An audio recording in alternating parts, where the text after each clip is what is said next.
real life Minecraft hardcore. This was a bad idea.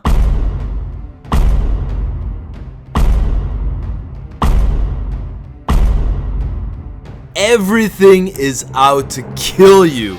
Everything works a bit different in this mod pack. From drinking water to crafting flint tools, even your health works different. If your head or torso take more than 3 hearts of damage, it's game over. But you can increase your life with these magical heart crystals.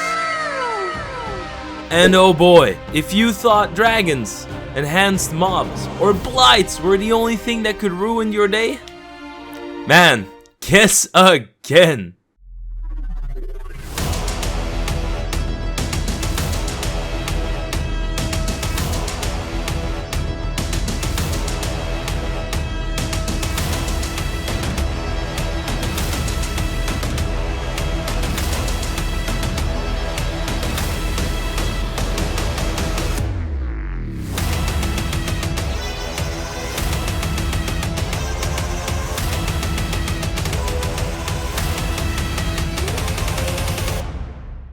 Well, lads, I got one more thing to say. We're doing RLCRAFT Club 100, baby. Let's go! And that's it. Just like that, we were in RLCRAFT. Let's first start by gathering up some stones, because we need that to make cobblestone. We also get some sticks, and I wanted to find a place with a crafting table, because I didn't want to do the whole flint thing and getting plant fiber in. We're doing none of that. We're going straight for the good stuff. I spawned in a village, and I was gonna abuse the fact that I spawned into a village. This mod pack was more cock and ball torture than romancing Lae'zel in Baldur's Gate 3. If you know, you know. Besides that, I was finally able to make some cobblestone, and I made my first pickaxe and an axe. These were the basic things that we need. I claimed all of the wool that was inside the chest of this place, and I claimed that chainmail set. I also got the bed, and we were good to go. This first village wasn't going to be the final place that I stay at because there was nothing else in the vicinity. I claimed all of the wood that was inside those chests, and I got lucky on an iron set, or pretty much an almost complete iron set that was inside of the extra loot. I claimed some extra cobblestone because we needed to make ourselves a shield and a weapon. Now the two main starting weapons that are important in this mod pack are the saber and the rapier, because they have an inherent 25% damage reduction. Inside these structures you will find a lot of extra good stuff: umbrium ingots, iron ingots, a lot of valuables, healing items, and there is a chest with arrows and bows. This is big. Arrows and bows are so big in RLCRAFT. You need them, get them ASAP. I got a good roll on one of the bows, which gave me +5 projectile protection, and I got about 3 stacks of arrows. Having gear, valuables, arrows, a bow, weapons, and a shield, I was set. I put 1 level into agility in your Y menu because that is what you need in order to use a bow. First, I made a couple of chests because I set up a small base temporary encampment inside of this home because it had cake. You know, who doesn't love cake? I love me a good cake. I then started making the shield, and I upgraded it to stone. Shields are very important in this mod pack because anything can kill you and will kill you. So a shield is what we run with. Also, I'm in a cold biome, so I made some wool armor. This has an inherent heating function. That means I will not freeze my balls off. The next item on the list was getting to a battle tower. Battle tower are great places to get experience and valuables. Mostly experience. We need a load, and I'm talking a load of experience. I crafted up some bread with the wheat that I found in that house, and then it was off to the battle tower. Now we need to take things one step at a time, of course, because battle towers got skeletons, and skeletons will kill you, and well, cave spiders will poison you, and that will also kill you. You can die from poison, you can die from hunger. This mod pack is not for the faint of heart. So, the base layer we were going to mine out. We will mine the spawners, claim the experience, dump it into armor, well defense, in order to wear that chainmail armor. Because with chainmail, at least I can take one shot to the head or the body from a skeleton. Day 1 had already come to a close, and we went to bed. Day 2 broke in, and we were ready to go ham on this battle tower. The zombie was easy to deal with, and the spiders, man, the hitbox is absolutely messed up. It poisoned me, and it did a ton of damage to me. No worries though, because I got that nymph right next to me, and she was my beauty, my gracious, healing me up where I was put down. Man, I love them nymphs. Just listen to that sound, you know, that's the sound of sanctuary. I claimed all of the experience that I got from those spawners, and I had enough levels to boost myself up to chainmail armor. Now, if you mine out these spawners from underneath, you are pretty safe in order to claim the experience. Usually how I run my battle towers is I go and I mine the spawners from beneath, I kill whatever falls down, I go up and kill whatever is up, and then I claim the experience after. This is the most surefire way in order to deal with these towers. There is one secret that I'll tell you guys once we get to it, but that's how to claim the loot of these battle towers. Because you've got to be careful. The second to last layer of this battle tower holds a chest that if you right click it, you activate the tower golem boss. And that thing will mess you up. So for now, we don't have to worry about the boss because even just these base skeletons are giving me a run for my money. The moment I start shooting my bow, this guy draws and shoots right at my head. He deals a full heart of damage on my head, and I've only got 3. So, GG, well played, no re. This guy was absolutely demolishing me. Back in the tower, I finally mined enough spawners in order to have a good set of experience. My goal for this battle tower was to be able to wield iron tools, iron armor, and get an iron weapon. I did get a Bazaar, and the Bazaar is something amazing. Cave spiders have a chance to drop a Bazaar, which makes you immune to poison damage. So that is a must-have to have on day 1. Also, all of these Bazaars that you see laying around on the ground, they got extra bonuses to them, like the Bauble Reforges. So when you pick it up, it has a chance to give you a Reforge on the item already.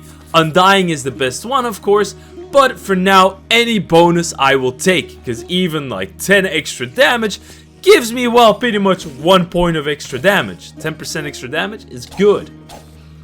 I mined a couple more spawners and I heard a ton of zombies. And it felt like I was playing The Walking Dead, man. I got thrown inside of the mob. It was not pretty. Look at them just all pouring out. What is going on? I shot them down with my bow, of course, because I wanted all of that juicy experience. Look at my levels. We're at level 18. We're going good.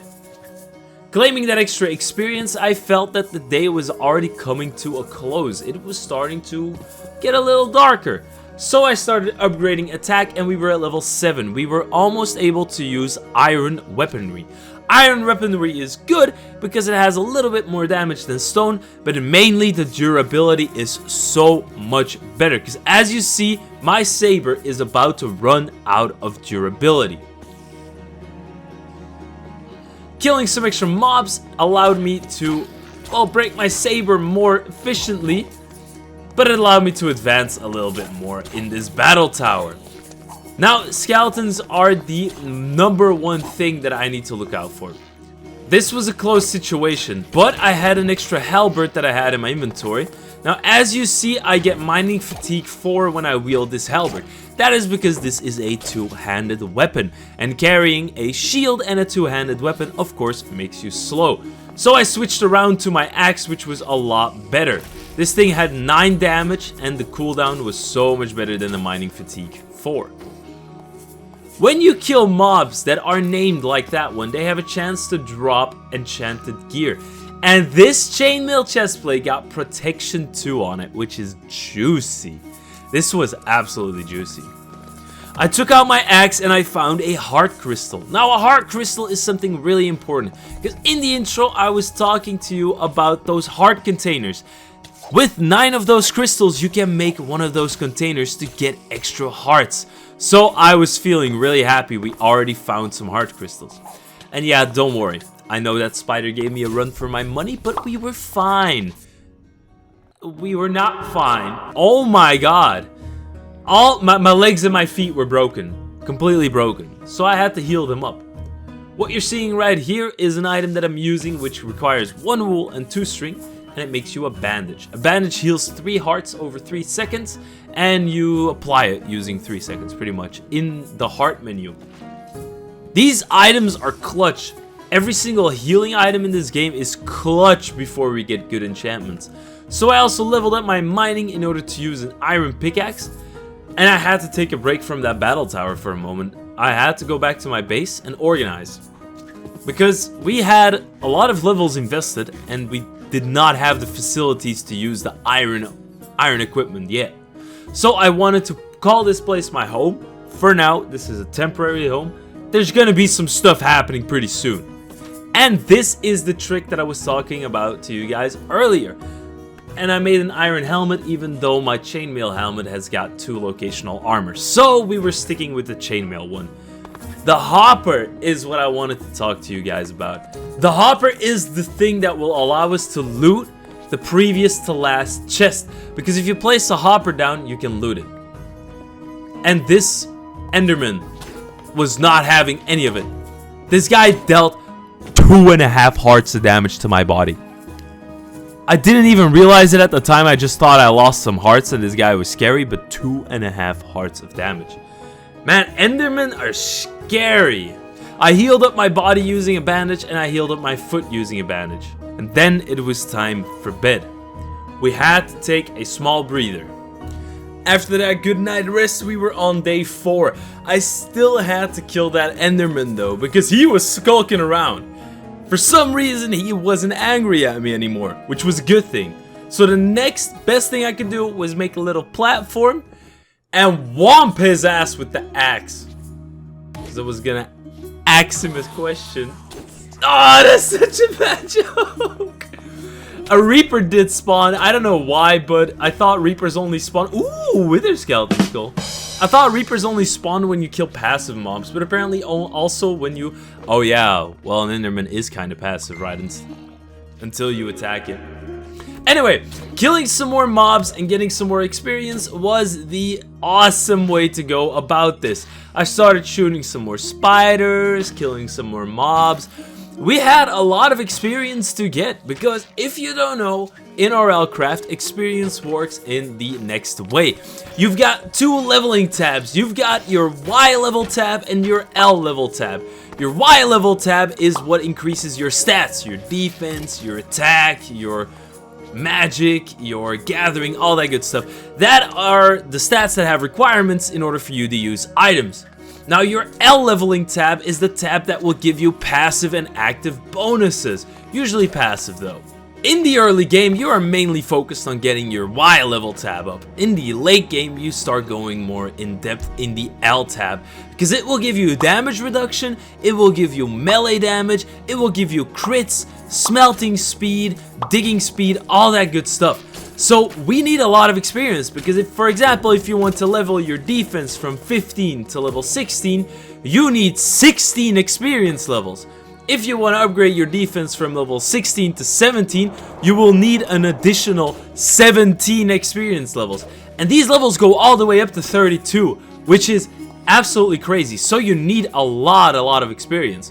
One of the ways you can get a ton of experience is if you get Education 3 on your weapon, which will basically increase the experience count of the drops from mobs. So mobs will drop more experience.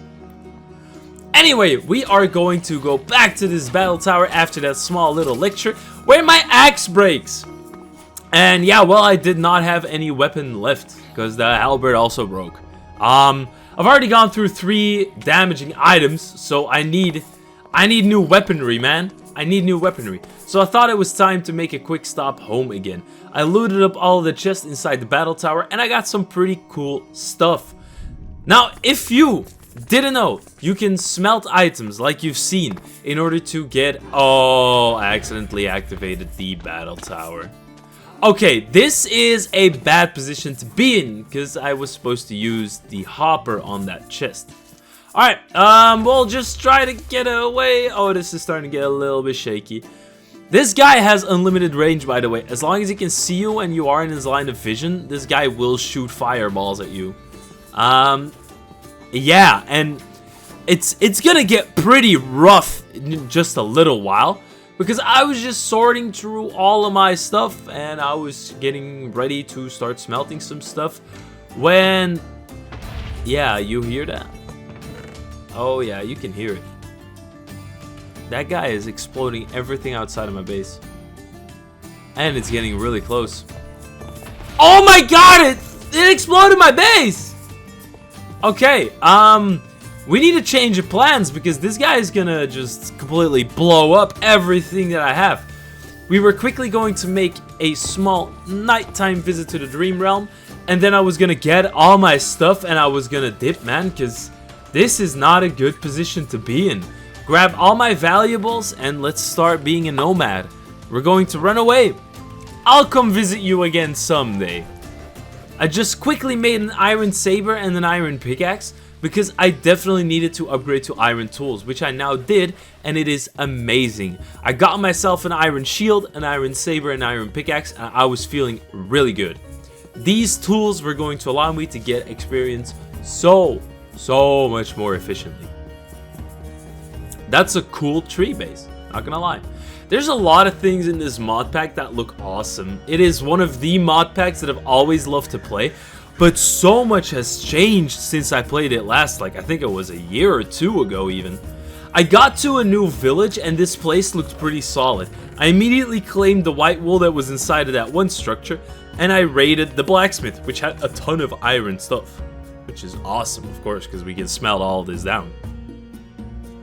As long as the item exists of 4 raw materials used, you will get at least 1 raw material back. For example, if you smelt a sword that uses 2 raw material, you'll only get nuggets, so those are pretty worthless. I called the other place the Battle Tower Boss Activated. Yeah, I completely butchered that name, but that doesn't matter because you get the gist. It's supposed to be activated. It's all good. I got to this new house and I knew this tower was going to be my refuge. So after a little bit of smirking up the place, I had installed some chests and I was ready to dump all of my shit in there. So I made a couple of chests for some basic valuables, for some wood, for healing items and such. So we were kind of organized. But I wanted to get out in the world ASAP. I first made an iron saw, however, because the only way you can get wood and wooden planks is if you right click a log that's on the ground with your axe, and that is tedious as hell. So we are going to make a saw, get some gathering levels up, and then we can just craft wooden planks.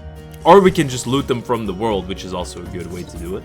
After we had settled ourselves in, there's a couple of things we gotta do. I got a whole checklist ready of what we need to achieve. First, we need to get dragon skill or tide armor. We need to get the end game enchantments. We need a ton of baubles and the bauble reforges of Undying. That is a big thing. There's a second reforging station which will allow us to get half-hearted on every bauble, which will give us even more health.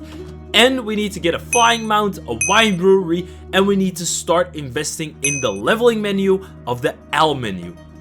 That is pretty much everything we gotta do in order to be able to fight the Ender Dragon and kill the 3 main bosses of the mod pack. We got Rahovard, we got Asmodeus, and we got the Amalga Lich.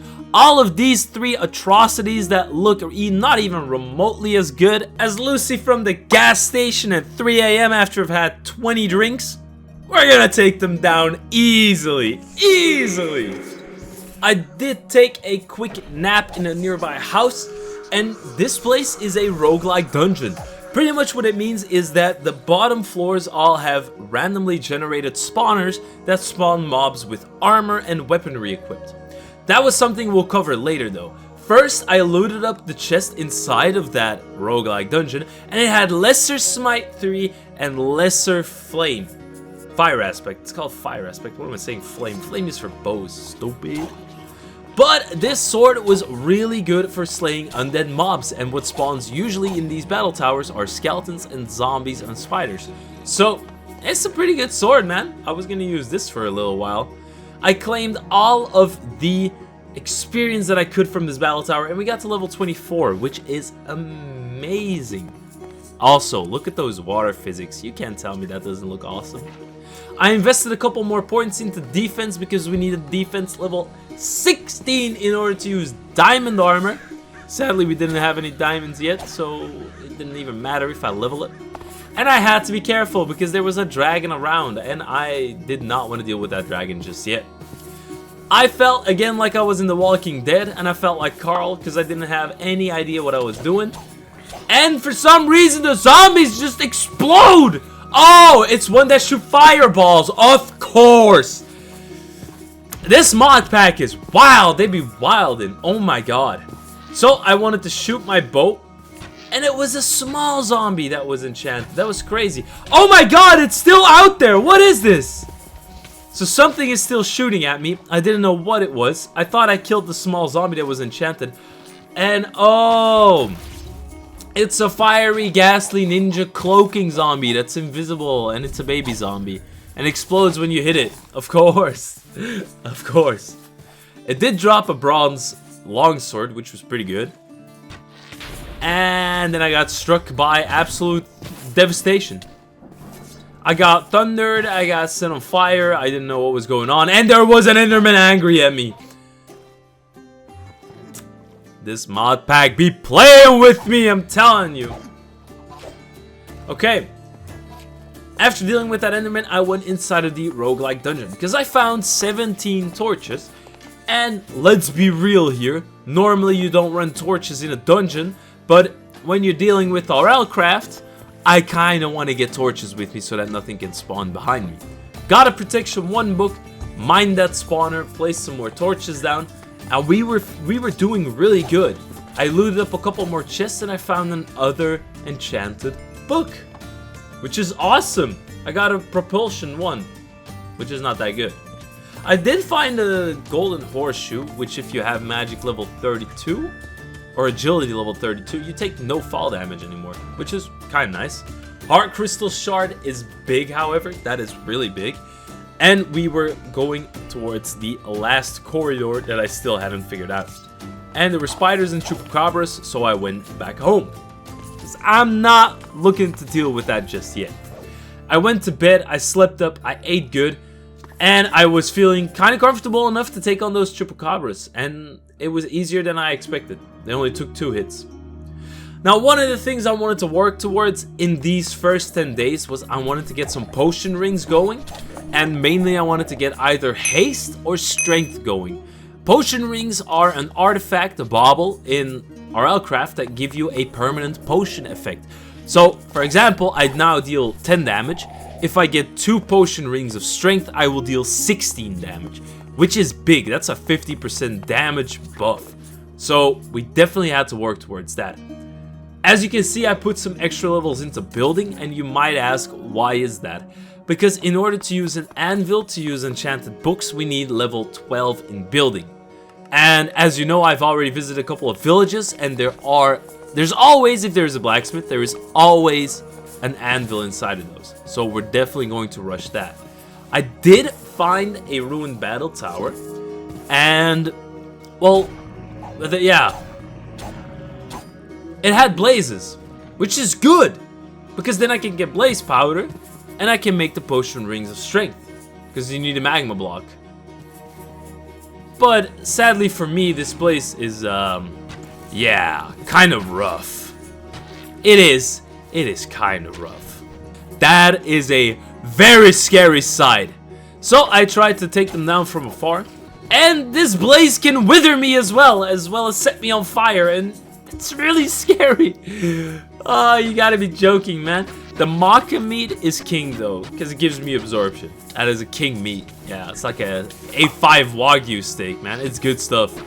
I saw that blaze rod, and I wanted it, and I got it.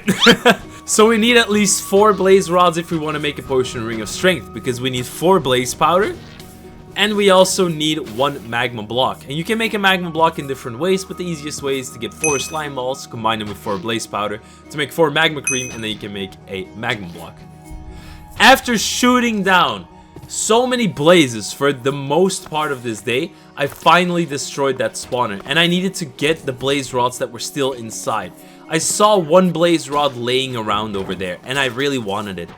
But all of these skeletons started spawning, and they're so annoying!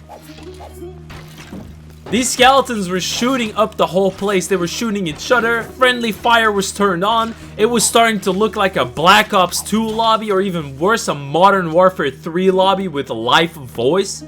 But I did get all the blaze powder that I needed, so that was pretty cool. And I do know of a little trick in order to get these magma rocks. So if you mine the magma blocks that are inside of the blacksmiths, you can actually get magma rocks. And if you get lucky and you get 4 magma rocks, you can make a magma block. And I have 2 blacksmiths, so 4 blocks. So I should have a good chance of getting enough magma shards in order to make that block. So after sleeping, that was going to be my goal. Now, there is one sort of food item that I really want to make, and that's the battle burrito. If you combine all those foods, you get strength 4, absorption 4, regeneration 2, resistance 2, and rejuvenation. Rejuvenation is a crazy strong stat in this mod pack that allows you to increase the amount of healing you receive from any source, which is big. So first I raided the blacksmith and I took its anvil. Well, I wanted to take its anvil, but I wasn't leveled enough, so I needed 1 more level. As you can see, it requires level 12 in building. But not to be afraid. There was another battle tower close by. Remember the one that I almost died at? And I was going to go for that battle tower. There were a couple levels that I still needed, but there was also the floor above this first floor, and then the top floor that I could loot. And if we're a little bit lucky, there's spawners, and we can get that level 12 easily. After eating up some more food, I claimed the remaining spawners and I got level 15 on the first one. So it was huge. We got our building up to level 12 pretty much, and we had some extra spare levels. I also found this weird destroyed zombie spawner, but those are just easy levels. We went from 17 to 21, just mining 2 spawners. Easy life. We claimed, so we got our magma block. Now, in order to make that potion ring, I need 4 gold, a lapis block, and then all of the other remaining items. First at home, I got some fuel in order to put into my furnaces and smelt down the extra armor that I had gotten. I also placed down my anvils, and my base was starting to look like a real base of operations. This was my headquarters. I was going to take over the world from this little puny tower. I felt like a real hero. I also made a fresh anvil in order to make a bauble reforging station. This reforging station affects the quality of items as well. So, for example, if I put my iron saber inside of the reforging station, I can upgrade it to legendary if I use the corresponding valuable materials. This is going to be a huge thing for later in the mod pack, as you always want to be running with maxed out reforges. Day 9 had broken in, and we were starting to make real strides.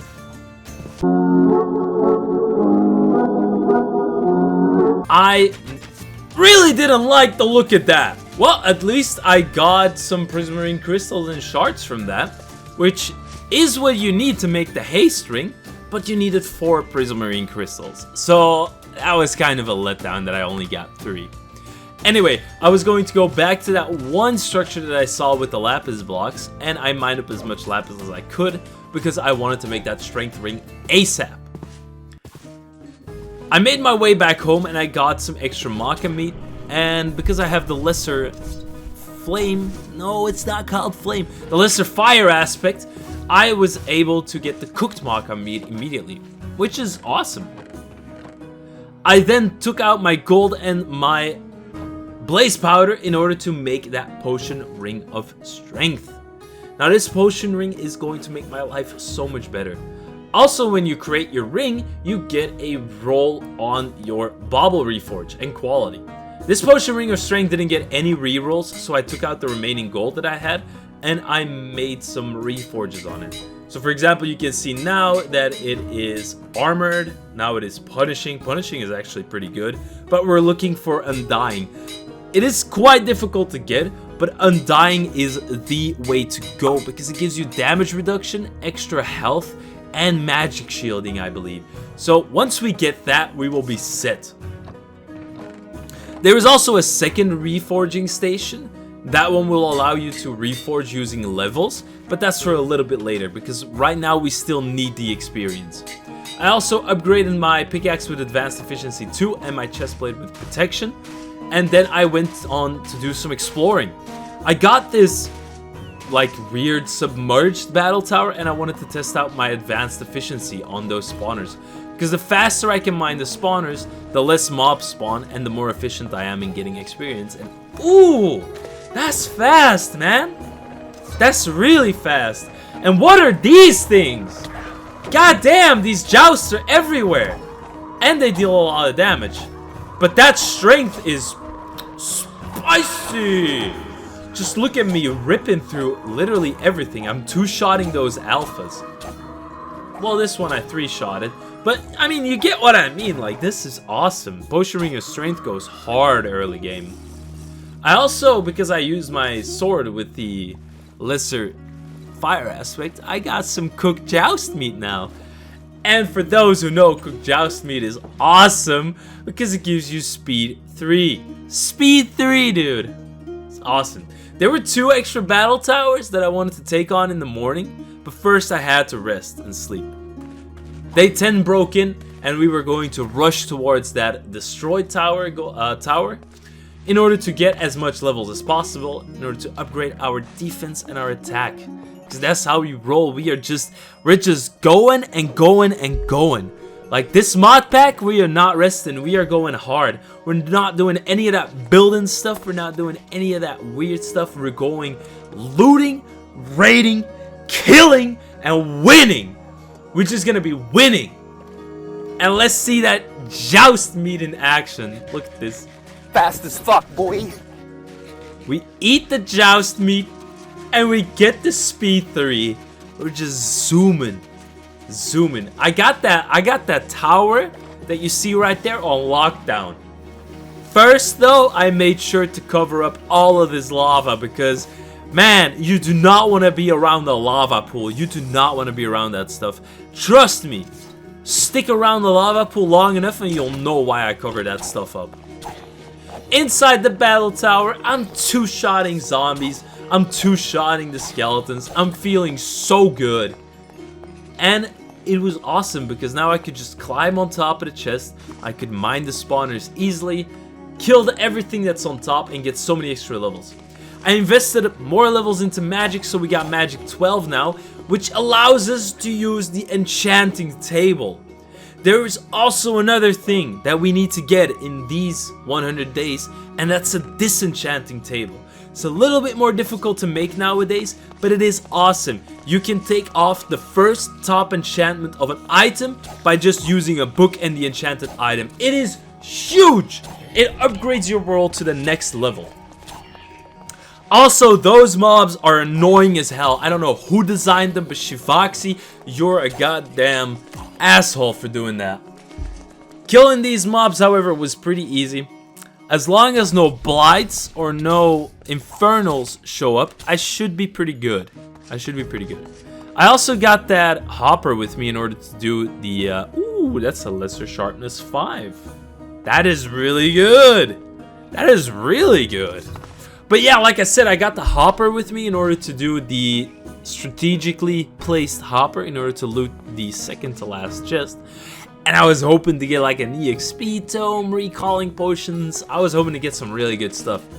First, I had to deal with this infernal though. It was only a Weber and a Bulwark with lifesteal, so it was pretty aight. The ones with vengeance are ones you have to look out for. And this guy dropped some enchanted silver leggings, which is pretty awesome. Although they only had magic protection, so that's less good. I placed my hopper down and I was starting to loot stuff. So we got some extra gold, which is awesome for reforging. We got some extra iron. We got a golden apple, which was huge. And that was it. Ah, this one gave me such blue balls. Come on, man. These towers can hold so much good loot, and I got that. Alright. Last thing we're going to do today is we're going to reforge our baubles. We're going to make another magma block, and I needed a little bit more blaze powder. Needed 4 more blaze powder, and we could get strength 2 permanently, which was awesome. I leveled up my attack until level 14, so we were almost able to use diamond tools. Diamond weaponry, excuse me. For diamond tools you need gathering.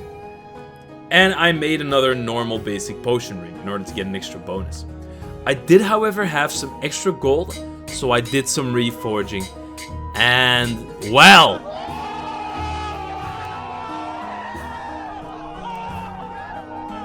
we got the Undying! Yo, I cannot explain how big that is. One Undying bauble is awesome! And just like that, I found some medical supplies in one of the nearby encampments. Now, these medical supplies are really important as I don't have any other way to get my health back. Because eating doesn't work in this mod pack. You gotta have medical items or you gotta have some good enchantments. But for now, I was focused on using my hoppers to get an automated smelter going, because this thing makes life so much easier. You just dump all of your stuff in the top slot, and the left slot is the fuel, and everything gets chucked out on the bottom slot. So it's amazing. Automated smelters like these are awesome. I used my last diamonds to get a diamond saber, because as you remember, we still have that lesser sharpness 5. Now that is going to give me a good starting base weapon, so I could grind out battle towers. I needed a couple more levels in order to put the enchantment on my sword, and mining those emeralds outside gave me just enough. So we had a good saber with lesser sharpness 5, we already had strength 1, and I reforged it. Using my last diamond, I got sweeping, which gives me 20% extra attack speed and half a block extra range, which is amazing. I slept day 10 away, and I was good to go in the morning. I started exploring the desert a little bit more, because the desert can hold dead dragons, which means I can find dragon bones and a dragon skull in order to start making dragon bone weapons. These are some of the most powerful weapons in this mod pack. I got around to this pyramid, and in these pyramids you can find a lot of good stuff. Mainly for me, the golden apple was amazing, the crafting rune, diamond wolf armor, which I can smelt down, but these guys are what make these pyramids dangerous, because they will float above you and they will hit your head, and they will hit it hard. I was on 1.5 hearts remaining on my head. I needed to heal up ASAP, so I used one of my bandages and I got around to getting some regeneration on the head going. I also found a saddle, and that will come in useful later. The dragon on the horizon I wasn't too worried about, because I ate some joust meat and I skedaddled away. Yeah, you know how it goes, man. That joust meat is good.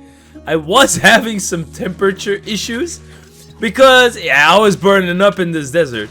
Oh, fun fact. If you're wearing iron or diamond armor or anything that is metal armor, you will heat up faster and cool down faster. So that's the thing. I also got around to this other destroyed battle tower, which was amazing, and a giant structure next to it. So you already know we were grinding out these spawners to get as many levels as possible. We got another random stray diamond, and I invested my levels into attack, and we were finally able to use that diamond saber with lesser sharpness 5. Man, I was feeling really good. This diamond saber was gonna do a lot of work. The structure you see right in front of you is a really cool structure. It is more like a mid-game dungeon because there's a lot of mobs that spawn inside of it. But from the outside you can loot the tower. So there's 2 chests out of the 3 you can loot easily from the library. And if you climb up, you can also loot the top floors. I wasn't feeling too confident yet, so I skipped the top floors, and then I got attacked by an Afrid. Now, these are some of the hell spawn that come from the nether, or they spawn from lava. So you remember that I covered up that lava pool outside of the dungeon one time? This is why. Otherwise, it will spawn so many Afrids and other mobs that you will immediately die. I got around to this other ruined battle tower, and there were some extra blazes, which was amazing, so I shot them down and killed them in order to get more blaze powder. Because as you know, we can make a second ring of strength, and we can get permanent strength too. An extra permanent 6 damage, it's crazy. After that, I found this sailing ship. Now when you see the ships with the cross and skull, that means there is a ship with 7 spawners. And yeah, 7 spawners is big experience. There's 2 spawners located at each end of the boat, and there is also a spawner underneath the mast of the boat and 4 on the bottom floor. Now, I did get an Infernal to spawn, and he was actually really easy to deal with.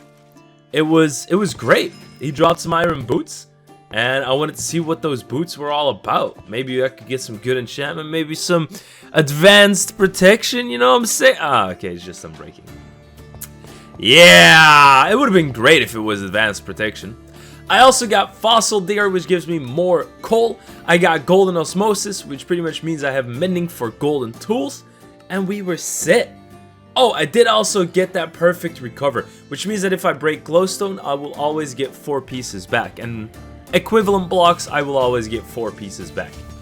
It's a great way to get magma, like the magma shards from those villages. It's a great skill to have if you want to get the most amount of magma nuggets. I then got attacked by this lion, which spawned a reaper when I killed it. And man, if you play this mod pack for the first time, you're gonna have a bad time. You're gonna have a bad time, because man, there's so many infernals. Like you see here, there's a rare brewing zombie with rust and all that stuff. Some of these infernals got some really crazy affixes. Like there was one time that I shot him with a bow and arrow, and he just immediately dealt 3 heads of thorn damage to my head, and I was dead. It was not a good time. But now we're having a good time, because we are actually running through battle towers. This is amazing. I wanted to loot up as much as I could from these battle towers, and I definitely needed to get the second to last floor.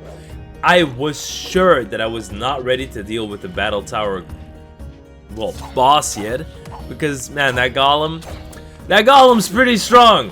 So we weren't gonna fight that boss, but I was gonna kill all the mobs inside, get all the spawners, loot everything up, and then use my hopper strategy. And it was working again. Got a recall potion. That's big stuff. Recall potions are pretty much a teleportation device. It's a potion you can drink, and you will teleport to your last set spawn point. If your last set spawn point is not available, it will teleport you to the last waystone that you went to, which is amazing. These recall potions come in clutch multiple times during this playthrough. You'll see what I mean. Oh, you'll see what I mean, right? I also increased my mining up to level 15, so we were almost able to use diamond pickaxes. And as you know, a faster pickaxe means faster experience. It's amazing. Like I told you guys in the beginning, I found this dragon carcass, which gave me 13 dragon bones. A little bit later, I found a second one, but these bones are going to allow us to make dragon bone weapons and reforge them to legendary quality. And yeah, when you hear a dragon bone weapon and legendary quality, you already know it's good. I did make a diamond helmet, but I got a really bad reforge on it. So using my last diamond, I got a good reforge. I put protection 1 on it, and I put some respiration 3 on it. And we were good to go. That was a big step up from the chainmail helmet to the diamond helmet. So now I wanted to actually focus on getting that strength 2. Because the faster we kill stuff, the longer we survive. I found another ruined battle tower, and this one had some blazes, so it was good stuff. I did misplace my water, and I got burned to a crisp pretty much, but all was good. I was feeling aight. The only thing was that I didn't really look at the durability of my advanced efficiency pickaxe. And yeah, as you can, yeah, it broke. Yeah. I also realized it only when I was leaving this place that I broke my awesome pickaxe. In the desert nearby, I did find a waystone, which was awesome, and I could make a marker on my map that allows me to go back to this waystone in case I need to. I did see another battle tower, and this battle tower was gonna be an interesting one. Because we're gonna find one of the mobs that you don't want to cross. Although I did get that heart crystal, and heart crystals are what increase your life. So I'm gonna use the heart crystal that I have here when I got some safe space to do so, and it's gonna increase my life permanently. These are one of the best ways to get more health in RLCraft. Given you can only use 10 of these in one playthrough, it is quite sad. I would love to increase my health indefinitely. And there we go, we got 4 hearts on each body part right now, which is amazing. Like, am I right? It is amazing. I did, however, find this guy. Oh yeah, that right there is a blighted mob. And those guys are dangerous. So I needed to open the way, and then the blighted mob got shot, and it disappeared. It just vanished into thin air, man. I'm telling you. It straight up vanished. Although it was a spider, so I'm pretty sure it was just crawling on the walls or on the ceiling. So I went back up and I checked if it was anywhere to be seen. And something with spiders and them running away so you don't see them anymore seems to be... It's real life Minecraft. It really is feeling like real life Minecraft right now. So I wanted to see where the spider was at. I climbed another floor and I opened the wall behind me in case I needed to run away fast. But this place was swarming with mobs. Like, oh my goodness. I mean, I'm all for it, but oh. Hello there. Oh, so that where it is. Oh my god. I hit the spider and I jumped straight out. I was not dealing with any of that, man. I was not dealing with any of that. These blighted mobs are scary on their own because they deal an incredible amount of damage. And why is this verdant guys doing so much damage? Holy, it almost killed me. So I've almost died twice now in this battle tower. Okay, let me rephrase that. I almost died 3 times because of the goddamn parasites when I'm drinking water. Remember when I said this was a bad idea? Yeah, this is a bad idea.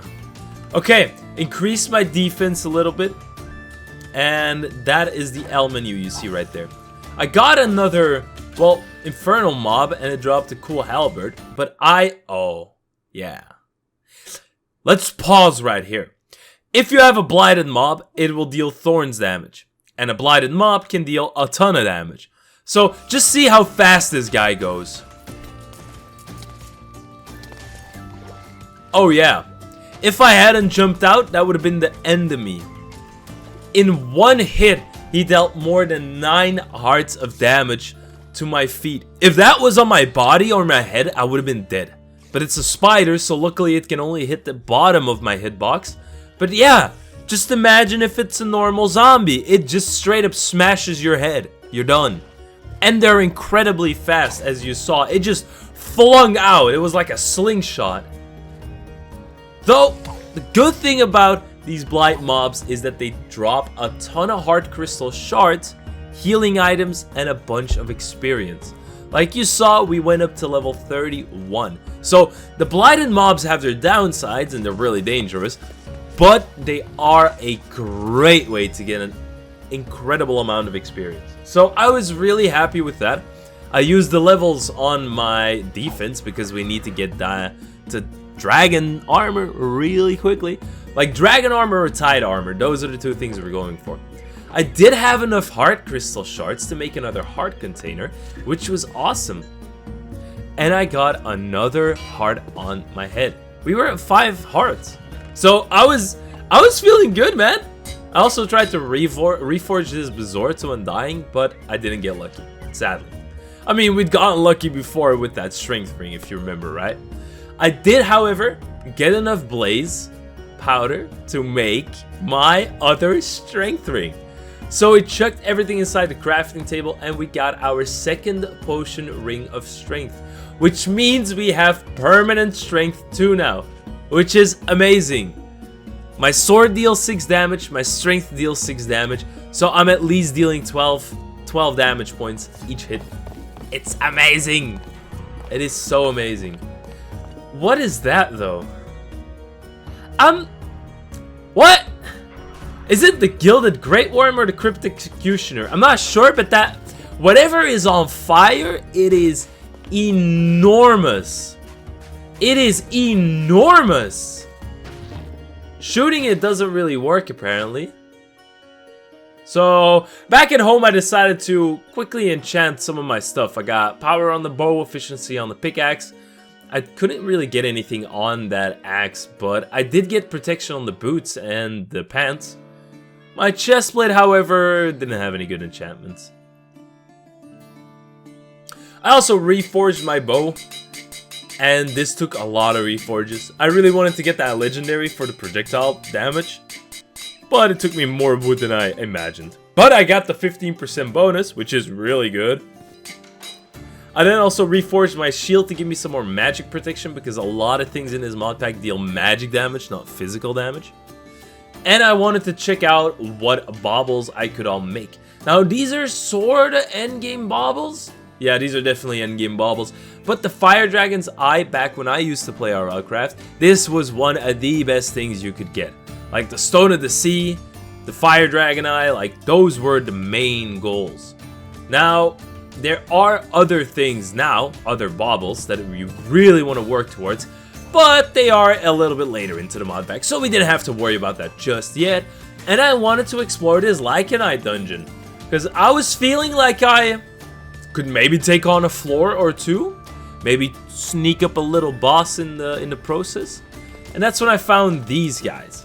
Now these guys are a little bit difficult. You can shoot them, but at the moment they hit you with their projectiles, you are unable to use your shield or any throwing / shooting weapons. So they're quite dangerous. I don't really like Lycanites dungeons this early into the mod pack because Lycanites are crazy. And I actually did find the Gilded Great Worm.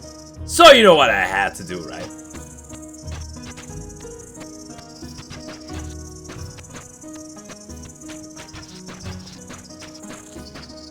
And there we go, just like that he went down. Wasn't that an easy fight? I'm not sure I can do this with every single boss, but this one was pretty easy to do. I think it's also because it was stuck in that lava for some reason. I did get some heart crystal shards, and I also got a worm soul stone. Now these worm soul stones are something really interesting. You can have pets in this mod pack. Pets that are respawnable and that you can level up. Sort of like Pokemon, but better. Much better. So you'll see that in a little bit. First, we had to take a small little nap because it had been a really, really cool day. We got our first boss, we made another heart container, and hey yo! Why did it take the heart away from my head? What's this black magic? What do you mean? Why is it just gone? So yeah, apparently your heart containers can take hearts from your head to another place, which was kind of strange. Also, that menu you just saw was the menu for the Lycanites pets, and there's also a quest tab, but these quests are the only redeemable rewards they have is pretty much a sort of hat, like a cosmetic item. I don't really mess with cosmetic items. I would rather have like some cold hard cash, some emeralds, some diamonds, you know what I'm saying? These Luxes didn't know what I was saying because they just attacked me. These croquets, man, come on. I caught you lacking, now you suffer the consequence. I did some more exploring and I found this weird house, and apparently this was a roguelike dungeon. I was kind of surprised. This one looked a little bit more spooky though. Ooh, even the zombies are sneaking up on me. Oh my god, it's another Geist. Yo! Leave me alone. Why does everything want to kill me? I did fall into a hole. And I immediately recalled home because I don't know why, but I took so much damage in so little amount of time. It was insane. If you don't pay attention like for 10 seconds in this mod pack, you will die. You will die. Back at home, I made another hopper because I was ready to go and face another battle tower. We got some slime. I took out the halberd and some... I don't even know why I took out the halberd. Anyway, when I was exploring, I put down my sleeping bag, and then I went into this place. Now, this place is the other roguelike dungeon that I was talking to you guys about, and I prepared some torches, used the flint and steel to light the torches, and then we could do some exploration. Because back in the... Ooh, that's a scary one, god damn! I don't like those mobs, man, come on! Why does it sneak up on me like that? God damn. I did make a marker on my map that tells me where the level 1 floor staircase is, pretty much. Now, the second Gru wasn't as scary as the first one, but this lion was pretty scary because it was level 2 as well. And man, it wanted to go straight for my throat. It was wild. I did get another prismarine shard, and I got a protection 1 book, which was awesome. And I used my boomerang, because, yeah, I kind of ran out of arrows. Remember that worm that I spammed the arrows on? Yeah, I took a ton of arrows. I found 2 more recalling potions, which was amazing. And a charged emerald. Not really sure what those do, though. The notch apple was clutch. That is a clutch find, man. I got 3 ways of surviving an unsurvivable situation. I got 2 recall potions. And when I woke up, after sleeping, this guy blew up. And he opened the way to a secret room. Look at this stuff. I got the dig job. I got the pink sweater. There's a ton of emerald blocks and a music disc. Man, this was a jackpot. This was honestly a jackpot, man. I'm telling you. Because trading goes hard in this mod pack. I did find this weird little hole, and I found a place where a lot of mobs get spawned, and I could have an easy time whacking them. So I decided to have a little whack party. It's like a piñata party. Because I wanted to get some levels. These were easy levels, man. As long as I didn't get set on fire and the infernals weren't doing too much damage, I could farm here indefinitely until the spawner breaks. I did have to heal myself a little bit using the bandages. But yeah, it was good. It was really good. Look at this. Just farming up. We went from level 24 to 29 easily. After a lot more farming, I got to 37. And then I decided to do something really stupid. I opened the dungeon to the other way, and everything just started exploding. There were different mobs spawning, and I accidentally broke the block so the mobs could get to me.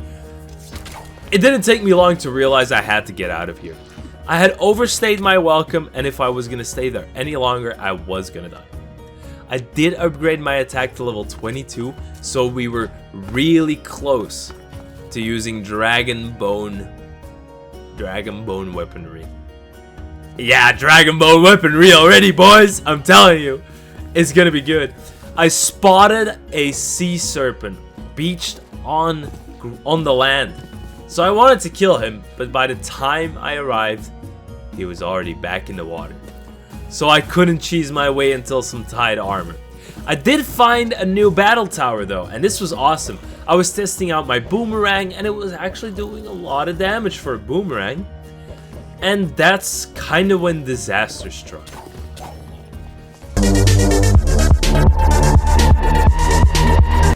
Yeah, that's a Blight, and it dealt 2.5 hearts of damage to my head.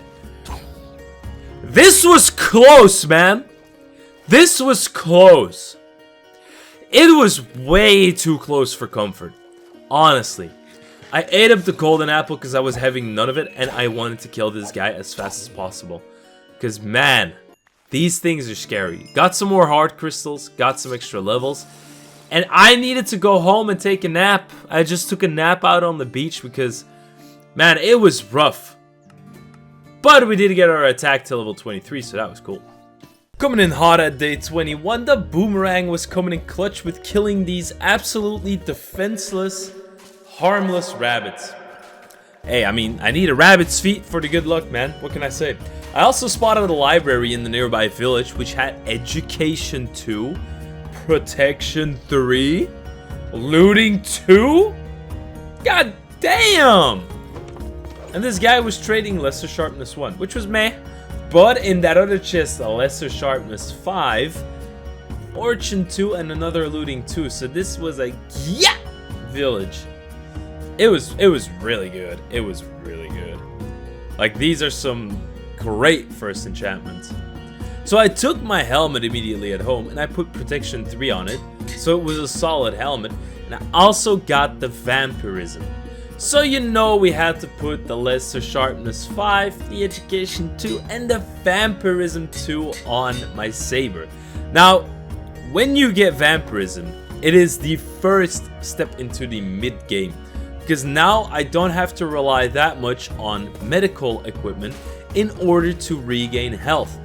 My saber would do it for me. So attacking has become my best defense now. Of course, you know, we had to hit up this battle tower, claiming experience, looting chests, killing mobs, claiming more experience, looting that heart crystal shard, because that's such good stuff. Another heart crystal shard. So normal mobs also have a chance to drop these heart crystal shards, which is amazing. I killed some more mobs, I looted some more chests. And this vampirism was pretty much making me invincible. Against normal mobs, like plain vanilla mobs, I was already good. Like, I was undefeatable. And I found this book. The Protection 3 for my chestplate. Beautiful. You know, I tried to drink the water, but mobs kept spawning. This infernal spawned as well. Did drop a bronze throwing knife, which is nice. And I just wanted to drink, man. I needed to hydrate myself. So for all of you watching, this is a hydration checkpoint. Get yourself some water. None of that soda stuff. Get yourself some real H2O. And let's continue. I drank my water, I took my bucket, and I went upstairs, where I killed an infernal and I got glowing ingots. Now, glowing ingots are an end game item. You can make some really good stuff with this. Nighttime was approaching fast and I needed to take a quick rest. Because, yeah, well, you can't fight when you're not sleeping. I dumped some points into attack and we reached level 24, which means easy, we get the dragon bone weaponry now. It was good. I killed a lot more mobs and man, this strength 2 was putting in work.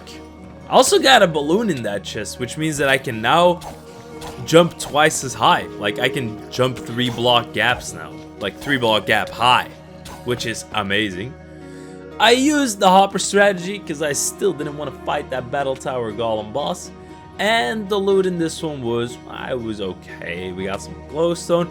Got a hard container though. We got some iron lapis, gold armor. So those were pretty solid. I didn't get any recall potions or any enchanted books, but that was fine.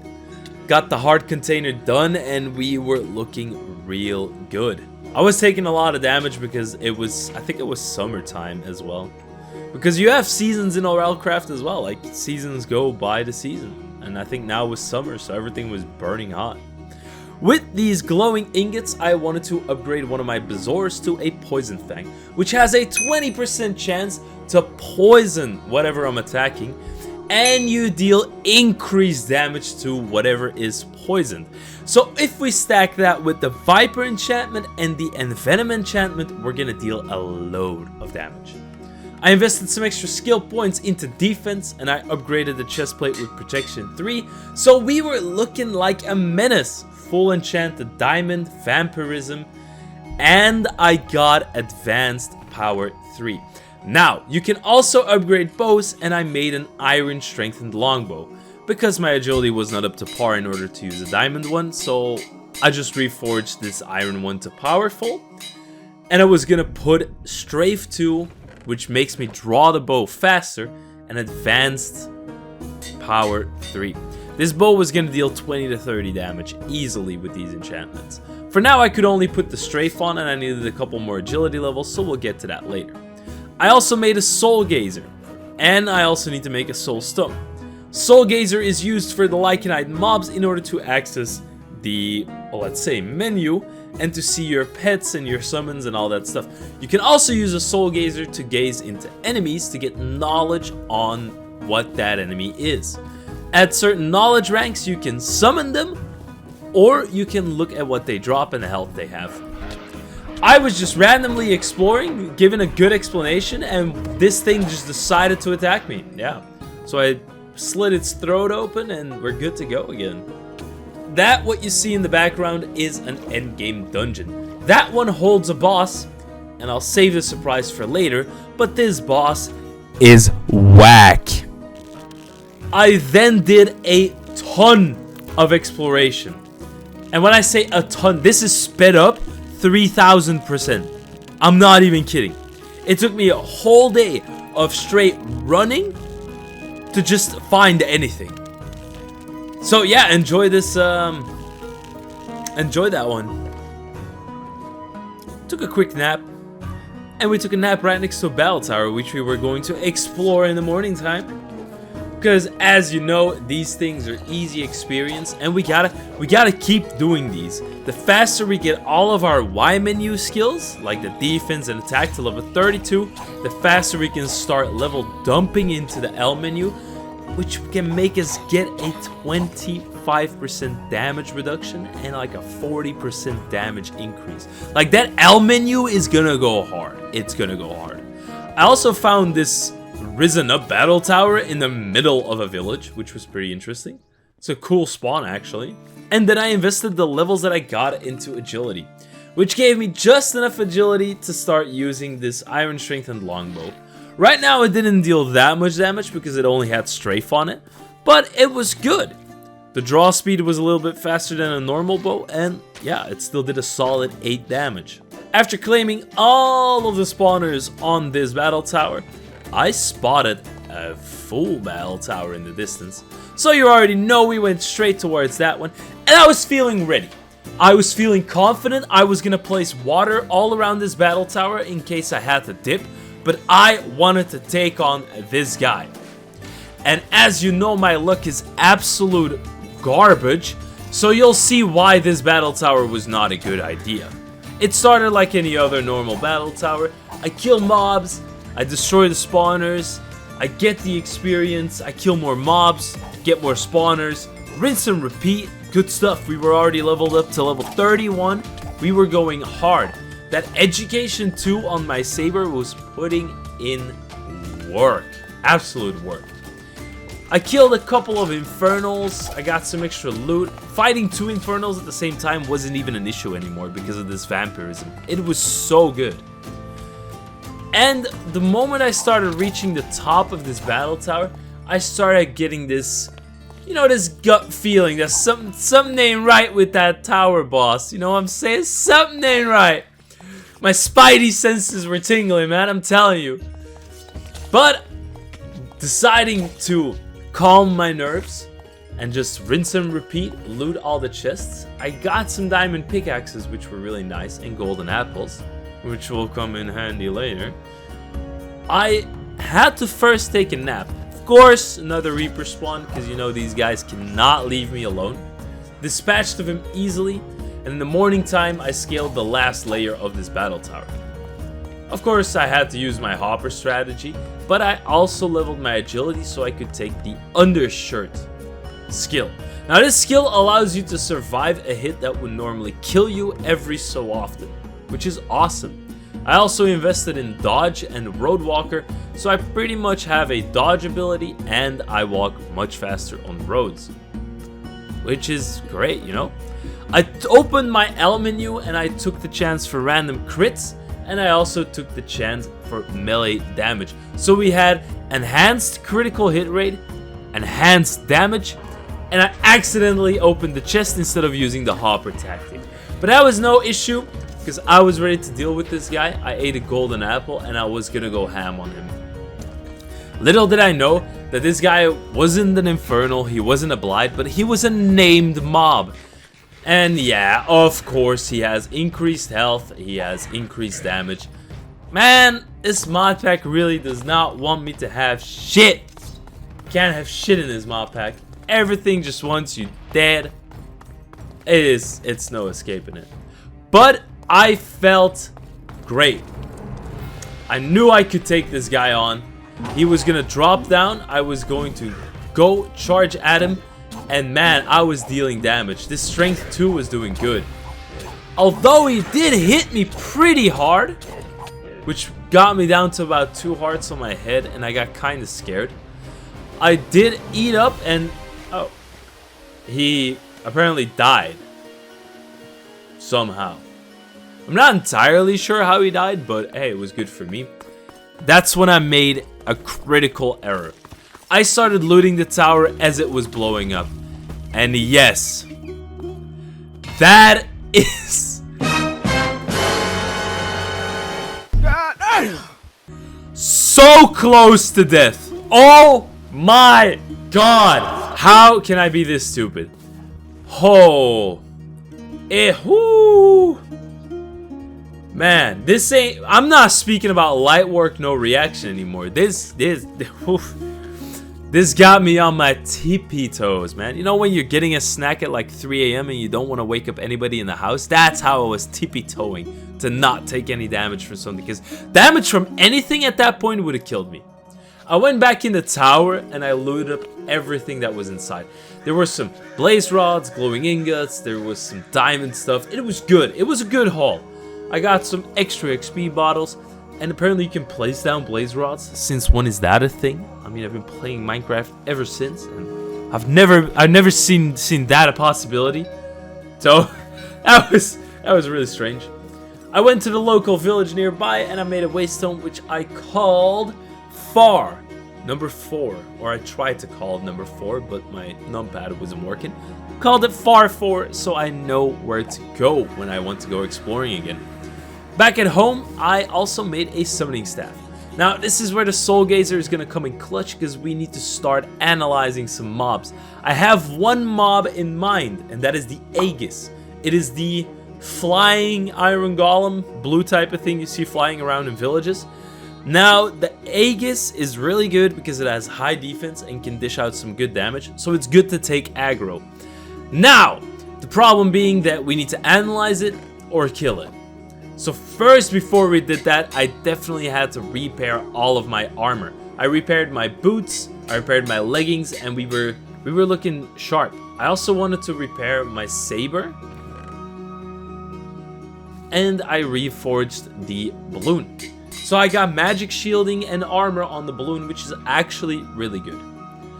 Then I took out my Soul Gazer and I investigated this Aegis, which gave me 100 knowledge points. Now it takes about a good 6 to 7 minutes in order for your Soul Gazer, well, a good 5 minutes pretty much, in order for your Soul Gazer to refresh. So what you can do in the meantime is after you've analyzed it, you can kill it. Killing an Aegis gives you 25 knowledge points. So every 5 minutes you can get 100 points, and every, let's say, 2 to 3 Aegises per town, you can get another 75 points. So I had a little bit of village hopping to do.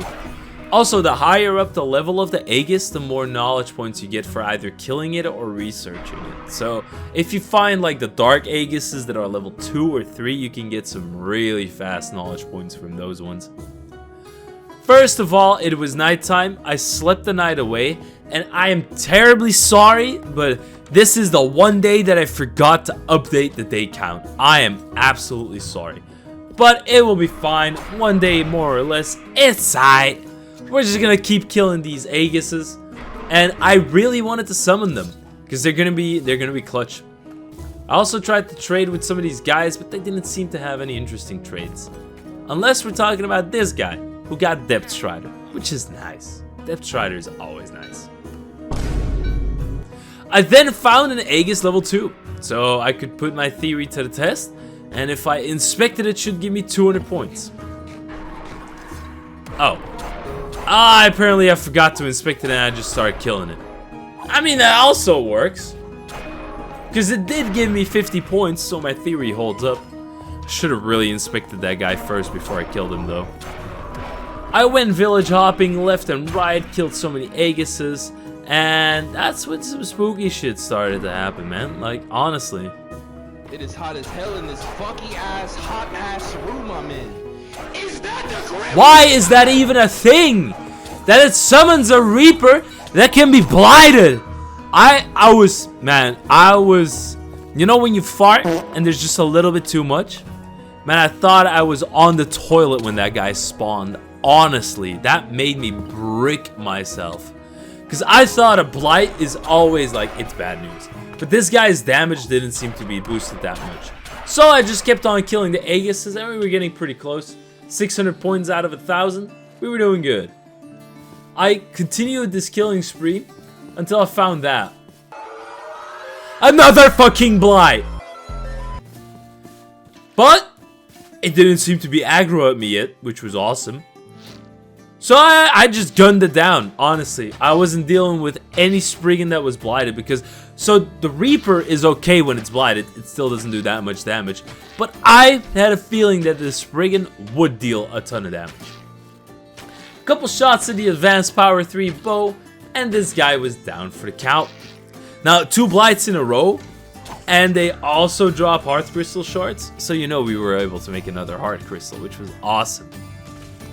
I did inspect another Aegis level 2. And there we go. Creature knowledge full. Aegis. So now I could run around and I could summon Aegises for my own. Which was awesome. I put it on aggressive and on wander because I want them to be able to spawn on a place and just wander around. So I kind of had the sentry guards. I also got attacked by another Croquet and I wasn't having any of it. So I just cut this guy open. And I found a ton of plasters. I mean, plasters are always nice to have. They're a good healing item. Found another random waystone and I called it Far 6 because we were already on our 6th waypoint in exploring. Now, you can also abuse the waystone system, so you can just keep teleporting to the free waystones in order to reduce the cost, because otherwise they cost experience. So that's another strategy I can tell you guys, like, just teleport using your known waystones and you'll be good to go. Don't waste experience, especially when you're like level 34, that's a lot of experience you're wasting. The Curse of Possession was one of the books that I also needed, so it couldn't be taken out of my hands by another mob. And I made a soul stone because it was time to summon my pet.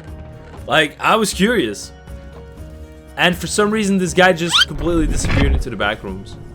I don't know where he went, but yeah, see you someday? I also made a backpack, which will make exploring a lot easier because I have a lot more storage area. It's gonna be so nice. I also put the Depth Strider on my boots, and we were pretty good. The advanced power. Oh, I only now put the advanced power on the bow. Yeah, so that's why the Spriggan took a long time to kill. The advanced power was finally on my bow, and I repaired my saber as well. So we got a good bow, we got a good sword, we got good defense. Hearts are going up. It's good stuff, man.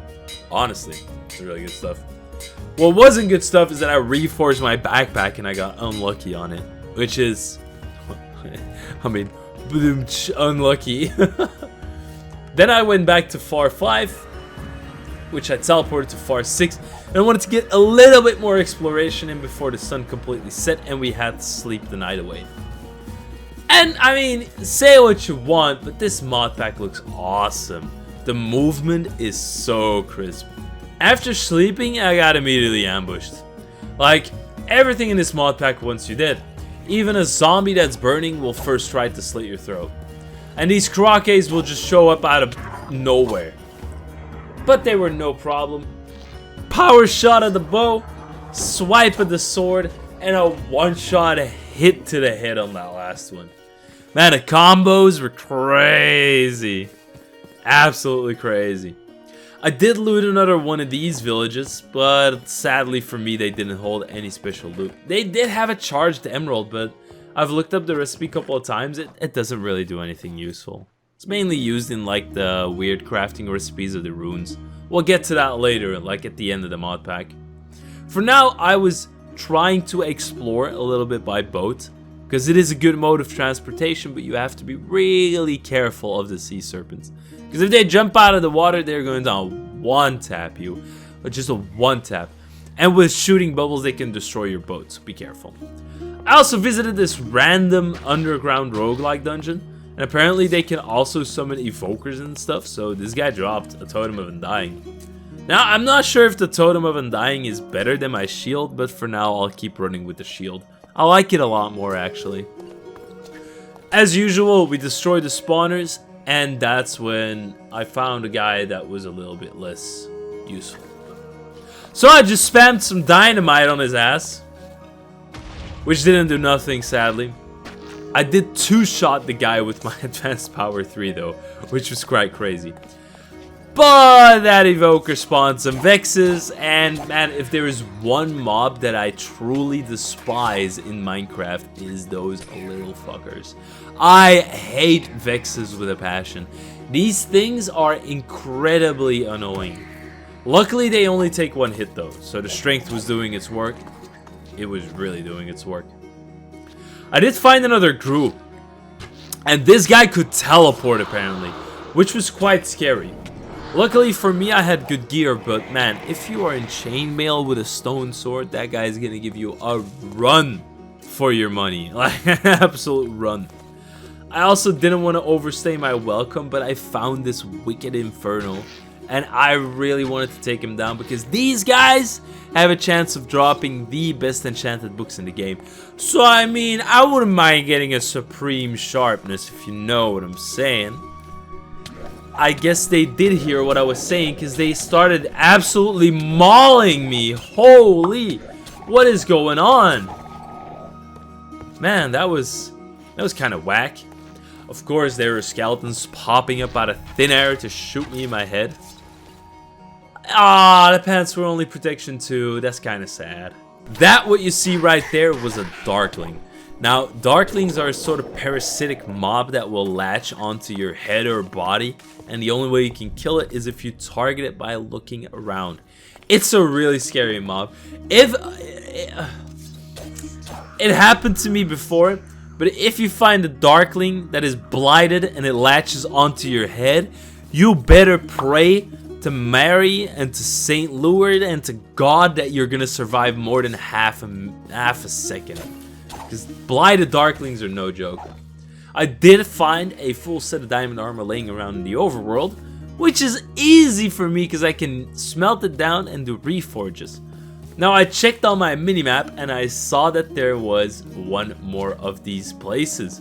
So I got a second set of full diamond. How awesome is that?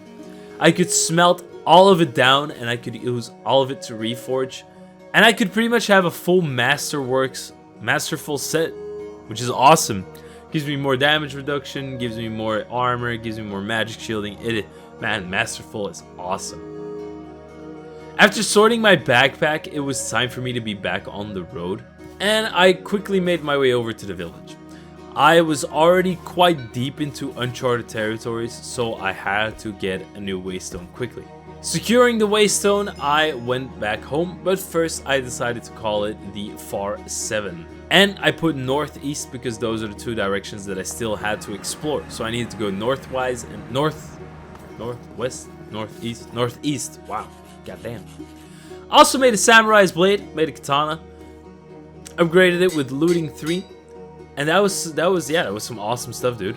Looting 3 on a katana, which was gonna make me be able to get a ton of these special meats, like the Astorio meat, or what the hell these mobs are called. These dinosaur meats are awesome because, for example, the paleo meat that I'm eating right now gives you rejuvenation, which pretty much effectively doubles whatever's healing you, what it heals you.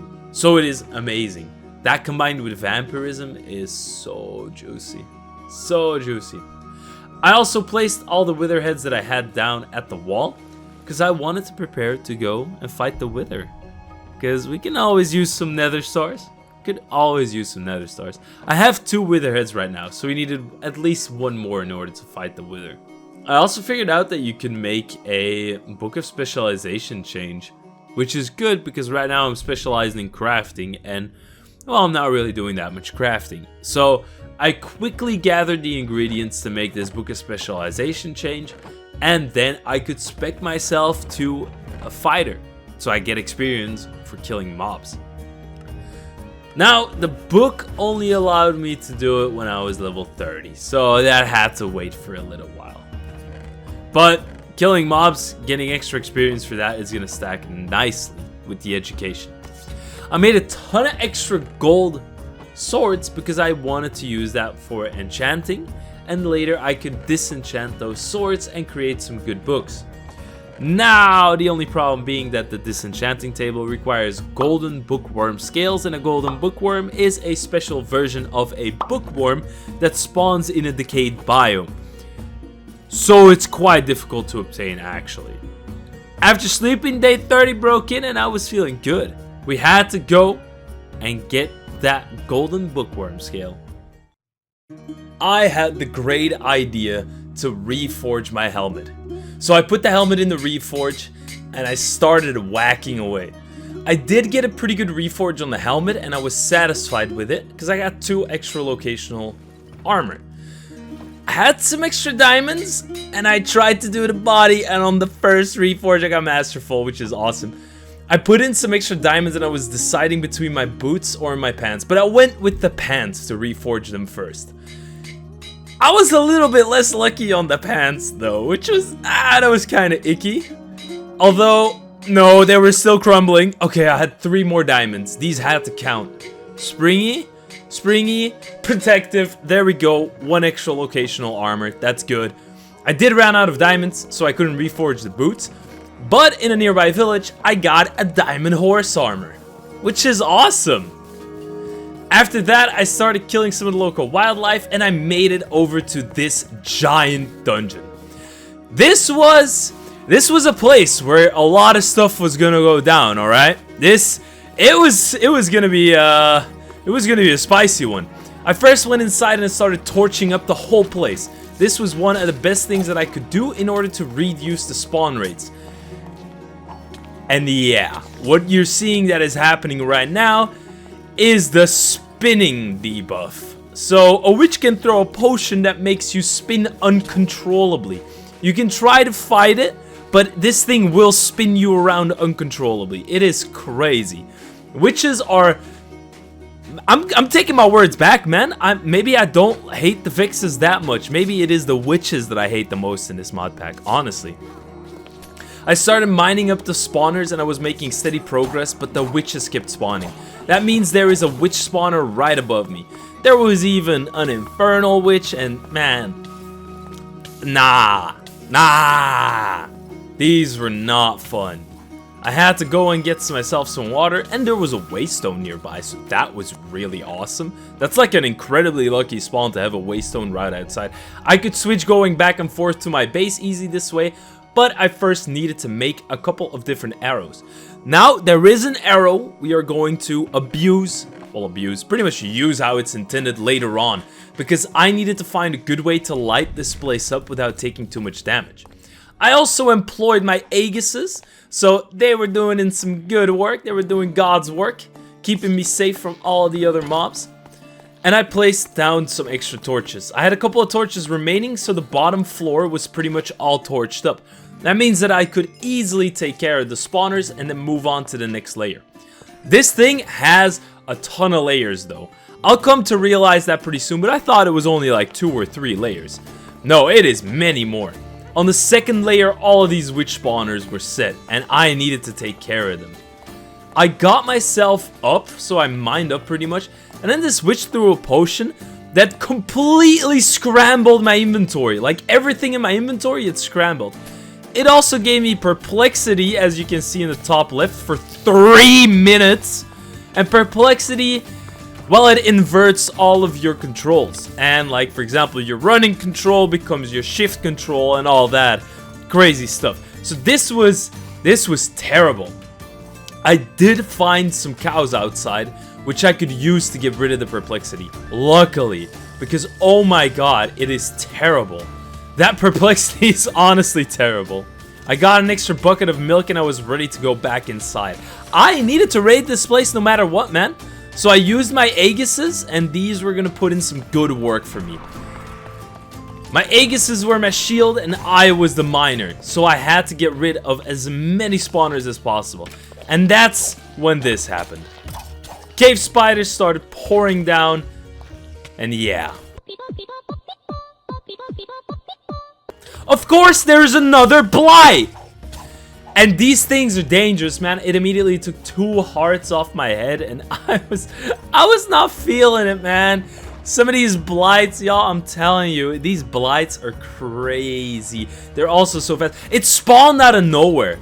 I used an Aegis to take its health down a little bit, and I was gonna employ some water bucket tactics. Because as you know, mobs cannot go fast in water, so I placed an extra water bucket down, and I made sure to stay in the water, so this thing couldn't reach me, man, because honestly, it's scary.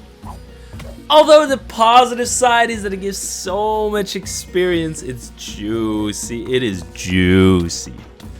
Back inside, I was feeling confident. I took care of the Blight. Everything was going good. I did get overwhelmed by a ton of mobs, but the vampirism was okay. Okay, this spinning has got to stop, man. I'm telling you, it's driving me wild.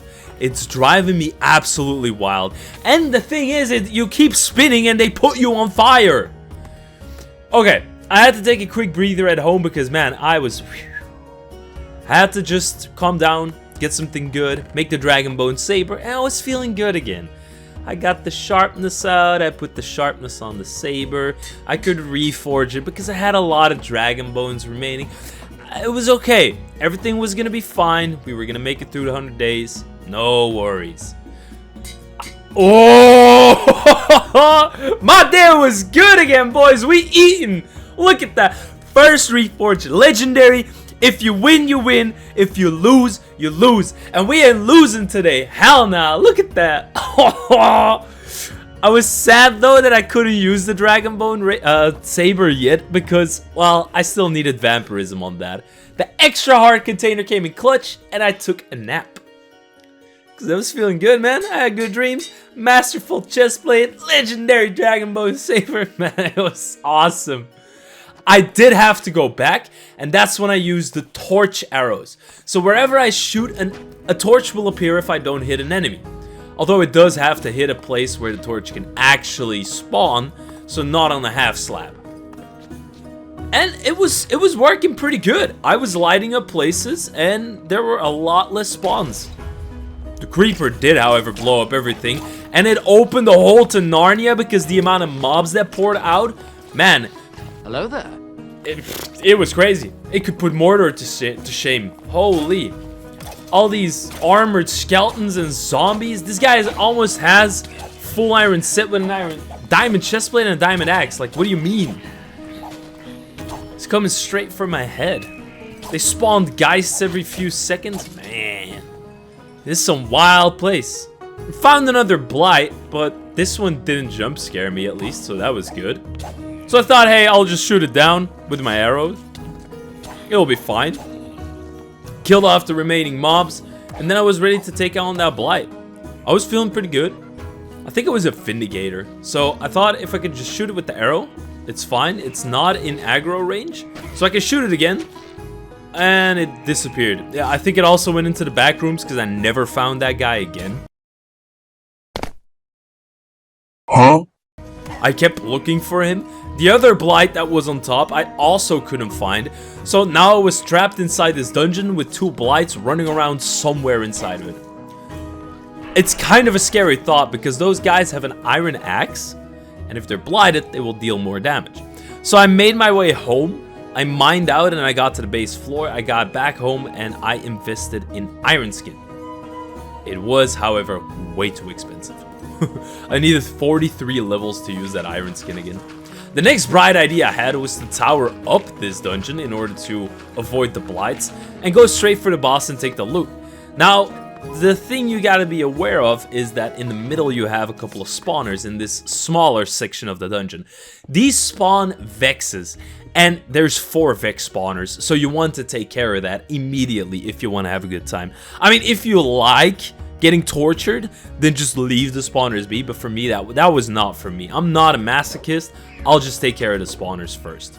After taking care of the spawners, I wanted to actually see if I could get inside of the boss room easy.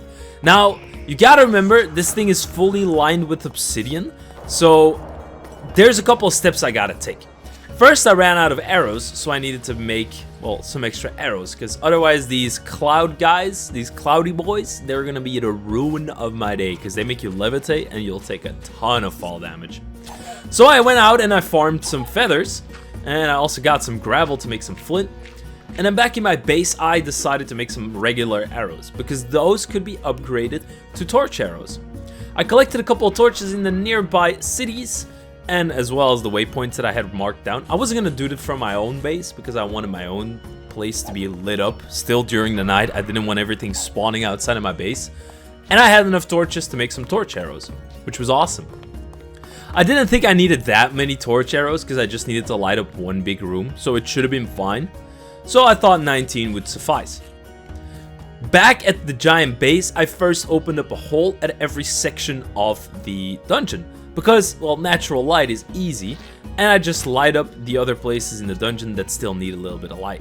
I wanted to invest in the obsidian smasher, but I didn't have enough skill points, so I needed to level dump some into my mining, and I wasn't ready for that. There were other things I needed to prioritize. So I opened up a space in every corner of this dungeon, and I shot some torch arrows in there. I thought everything was lit up pretty well, and then I could mine down and inside and torch the rest of the place. That's when I found this guy. Oh yeah.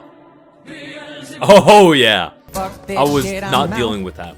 No, I was out of there. I was honestly out of there. How the hell am I supposed to deal with a boss that's got 500 health, is blighted in a battle tower that shoots fireballs with a giant iron longsword? Honestly, man, I'm at a loss for words. What the hell am I supposed to do with that? I dipped. I just dipped, man. Honestly. I got my boat and I started exploring other parts of this world because, man, no. I went to the nearby village because I would rather do some library hunting to get some good enchanted books instead of trying to die to that thing. Although my curiosity did get the better of me. I called this waystone the Blight Golem. And I wanted to see if my Aegis could do something. And, well, yeah, he got immediately one shot. And it shoots fireballs. Yeah, I'm not dealing with this guy, honestly. Nah, it's not worth it, man. I'm gonna die on day 35? No way. No way. I'm out. Peace, man. I'll see you at, like, day 70 or something when I'm fully geared up. I did find this cool place. And I thought, hey, this has to be a trap. Oh, wait, this has to be a trap. Okay. I got dropped down and a bunch of mobs spawned, but that was no problem. I was adequately equipped to deal with this kind of situation. I was becoming a professional monster hunter. You know, Monster Hunter World? Man, I ascended that stuff. I was on a whole new level. Maybe I couldn't take down a Blight Golem, but a simple dungeon like this was piece of cake. This was free experience. Just like these ruined battle towers, free experience. It's free real estate, my god. What is this? Are you kidding me? I can't have 5 seconds apiece in this mod pack. Windstorm. What? I didn't even know what to expect from this windstorm stuff, so I kept mining, kept doing my business. I needed to get some levels anyway to get that juicy iron skin so I could get some more damage reduction. But it appeared that rocks spawned all over the place, like literally all over. They flew inside, they tried to grab me, drag me outside. I was having none of that. As you can see on the mini-map, all those yellow dots, those are flying mobs or dragons. Yeah, I was not in a good position. So I thought the only thing I could do is to pretty much run away and find a body of water that I could hide in. Since, like, you know, avian animals, they don't mix with water, right? So I thought that was a great idea. I was planning my great escape and I spotted a nymph right next to the water. So that was a surefire way to get some regeneration and to also be able to kill anything that chases me. And oh boy, something did chase me. Yeah, look at that bad boy. And it's got a ton of health. Oh my god, this thing is beefy. I was really lucky and glad I got that respiration on the helmet, because oh boy, this guy was tanking hits. I felt like I was fighting the mountain from Game of Thrones, man, honestly. Like, you know that guy that has the little spear, like, and has to fight the mountain? Yeah, that's what I was feeling like right now. Well, I mean, considering I'm submerged in water, I did take him down, though. This body of water was awesome. Man, you really gotta think ahead when you're playing this mod pack. I then did some more exploration, and nothing seemed to be chasing me, which was good. And that was a good way to transition to the avian treats, because rocks are an awesome pet to have to move villagers. So I really wanted an avian treat, but you need either silex, you need crab legs, or icon meat. And then you can make avian treats. So you need about like 20 treats, at least 20 or 25 treats to tame one. So I had some animal hunting to do. But first I found this thing, which also has a library, which had feather falling forward, which is awesome. And then I looted up the rest of this place. I thought I feel comfortable enough to where I could use my Aegises, use my bow, and just raid this place. Because this was like a combobulation of so many spawners and so much loot. Like, I couldn't pass this opportunity up. I was geared pretty well. I'd say I'm entering the mid game about now. So I was feeling great. The Aegises were doing a lot of work. And I went to the library where a ton of witches were. So I was just hoping I wouldn't get the dizzy effect and stuff like that. Instead, I got thrown in the air. That was fine. I mean, the only thing that really got damaged was my foot, but I can do without a foot. It's only a flesh wound. After finishing up those witches, I tried to mine the block in order to go inside, and that ghastly berserk zombie showed up. So yeah, he just started shooting. He started chucking fireballs at me. It was no problem though. Just two-shot him. I also spawn camped these noobs at this ladder. Man, don't they know that ladders are the easiest way to kill? I got the low ground. I'm just gonna farm you guys. GG. No re. I call that Minecraft diff. I did have to find a place though to sleep, because this place is completely filled with mobs, so I had to sleep outside. For some reason I couldn't sleep. Yeah, that's why I couldn't sleep. This baby zombie was chasing me. Alright, after sleeping, I was revitalized and ready for the morning. Right, I went to the top floors and I came to the TNT room. Something was apparently smiting me with holy lightning, and I didn't know what the hell it was. And it kept rumbling about. Still, to this day, I still don't know which mob was doing that. It was really strange. I didn't take any damage from it, which was okay. And I immediately took care of the TNT inside this room, because if one creeper shows up, it's game over. Oh yeah. One creeper did show up. But it was fine. I mined most of the TNT, so it's cool. We got our defense up to 24, which was game breaking. We could wear dragon armor and tide armor. Tide guardian armor. Awesome. Need to find myself some of those stranded sea serpents in order to get their armor, their scales. First though, I want to take care of the spawners, and I looted up this place, and it actually had fermented spider eyes. Now, if you remember, or if you know, fermented spider eyes and glowing ingots is what you need to upgrade the Bazaars, so that was definitely something I was looking forward to. A ton of witches spawned, and absolute chaos broke out. I got the spinning debuff, and they started chucking potions at me, setting me on fire. Broke my legs jumping down this building. Man, it was not a good time. I did see a pixie somewhere, but I met another reaper when trying to go to sleep. Like, why does everything want to kill me? I just want to sleep, man. It did drop another wither skeleton head, so we had 3 now. That was awesome. And I finally went to bed. Because on day 38, we were going to conquer our very first tower dungeon. And this was going to be awesome. I did get myself invested into this iron skin, so we took 5% less damage. Easy GG. I then mined into this tower, and normally you cannot mine into the tower unless you destroy the crystal. So apparently something shot or hit the crystal, and I could get inside, which was good. Sad part being that I took the wrong tower, and this was the resource tower that holds all the resources. I wasn't really anything with this tower, so I made my way over to the second one immediately. There you can see the crystal, and I shoot it down so I can build and destroy stuff. I went to the top of the tower from the outside, spawned an Aegis, and that guy was gonna deal with most of my problems inside. I then mined the roof open, and I was ready to start destroying the spawners. After that, it was looting time, baby. We were gonna get some awesome loot from this place, I'm telling you. I'm telling you. Blocks of diamond, emeralds, enchanted books, wither bones. It was good stuff. I did find an advanced sharpness 2 and a protection 3 book. So that was a good haul. That was honestly a good haul. I also got a power 5 enchanted tome. Now, I haven't explained this yet, but the tomes work in a special way. So pretty much if you have, let's say, a power 5 bow and you have the power 5 tome in your offhand, you can make a power 6 bow. So the tomes allow you to go one level up the enchantment that is normally possible.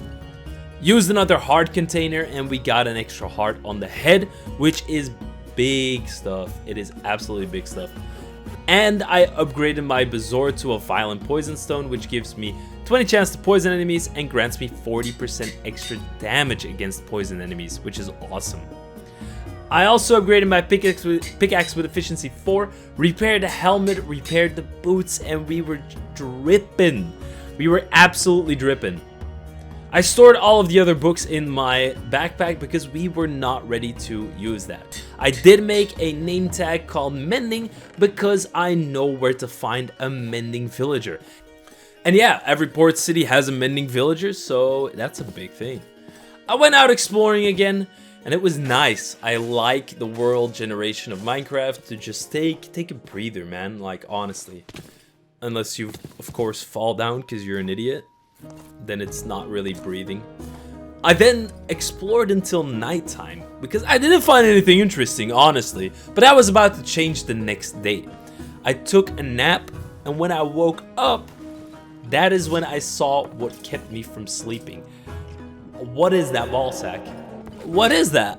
I honestly, it has tentacles all over. It is not cool. I did kill it in 2 shots. It's called a Naxxramas. What the hell? A Naxxramas. That's some crazy stuff, man, honestly. I did spot another one of those cool tower dungeons, so that was awesome. And I got some extra food. Well, I had to wait for it because otherwise I was not having any food. But after that got done cooking, I was going to explore. My food was done cooking and we were exploring. I thought this tower, the first one that I found, looked a bit strange. And when I went inside, I realized it was a roguelike dungeon. And I wasn't dealing with that just yet. And that's when I found this.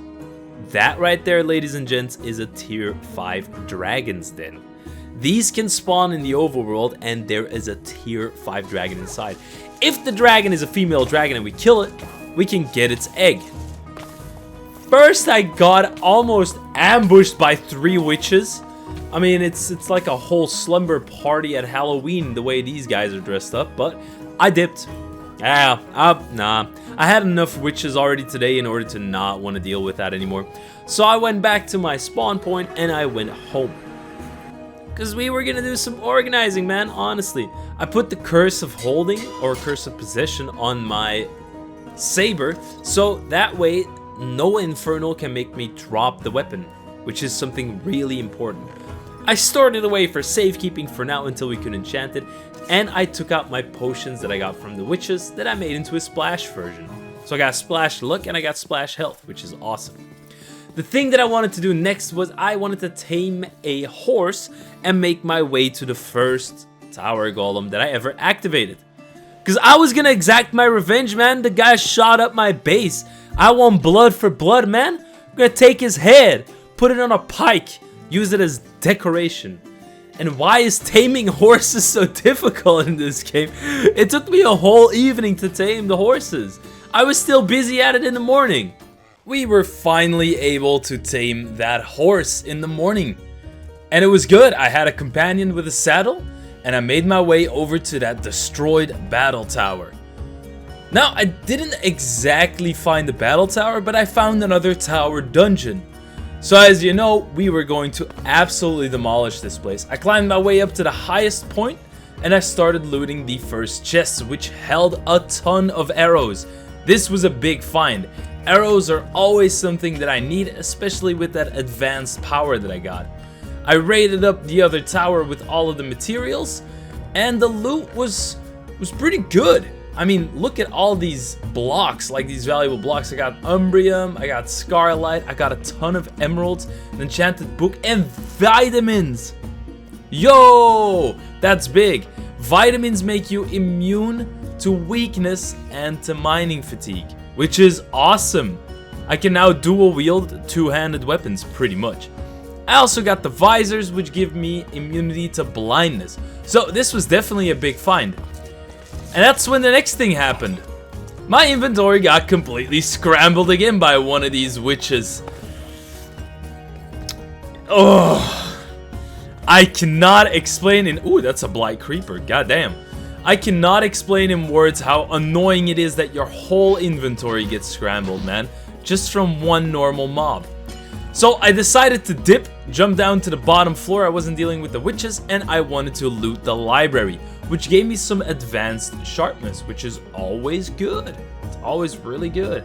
Got some extra tomes with lure, which will be interesting to use once we get to fishing, because we will need to be fishing, and you'll see why in a short while.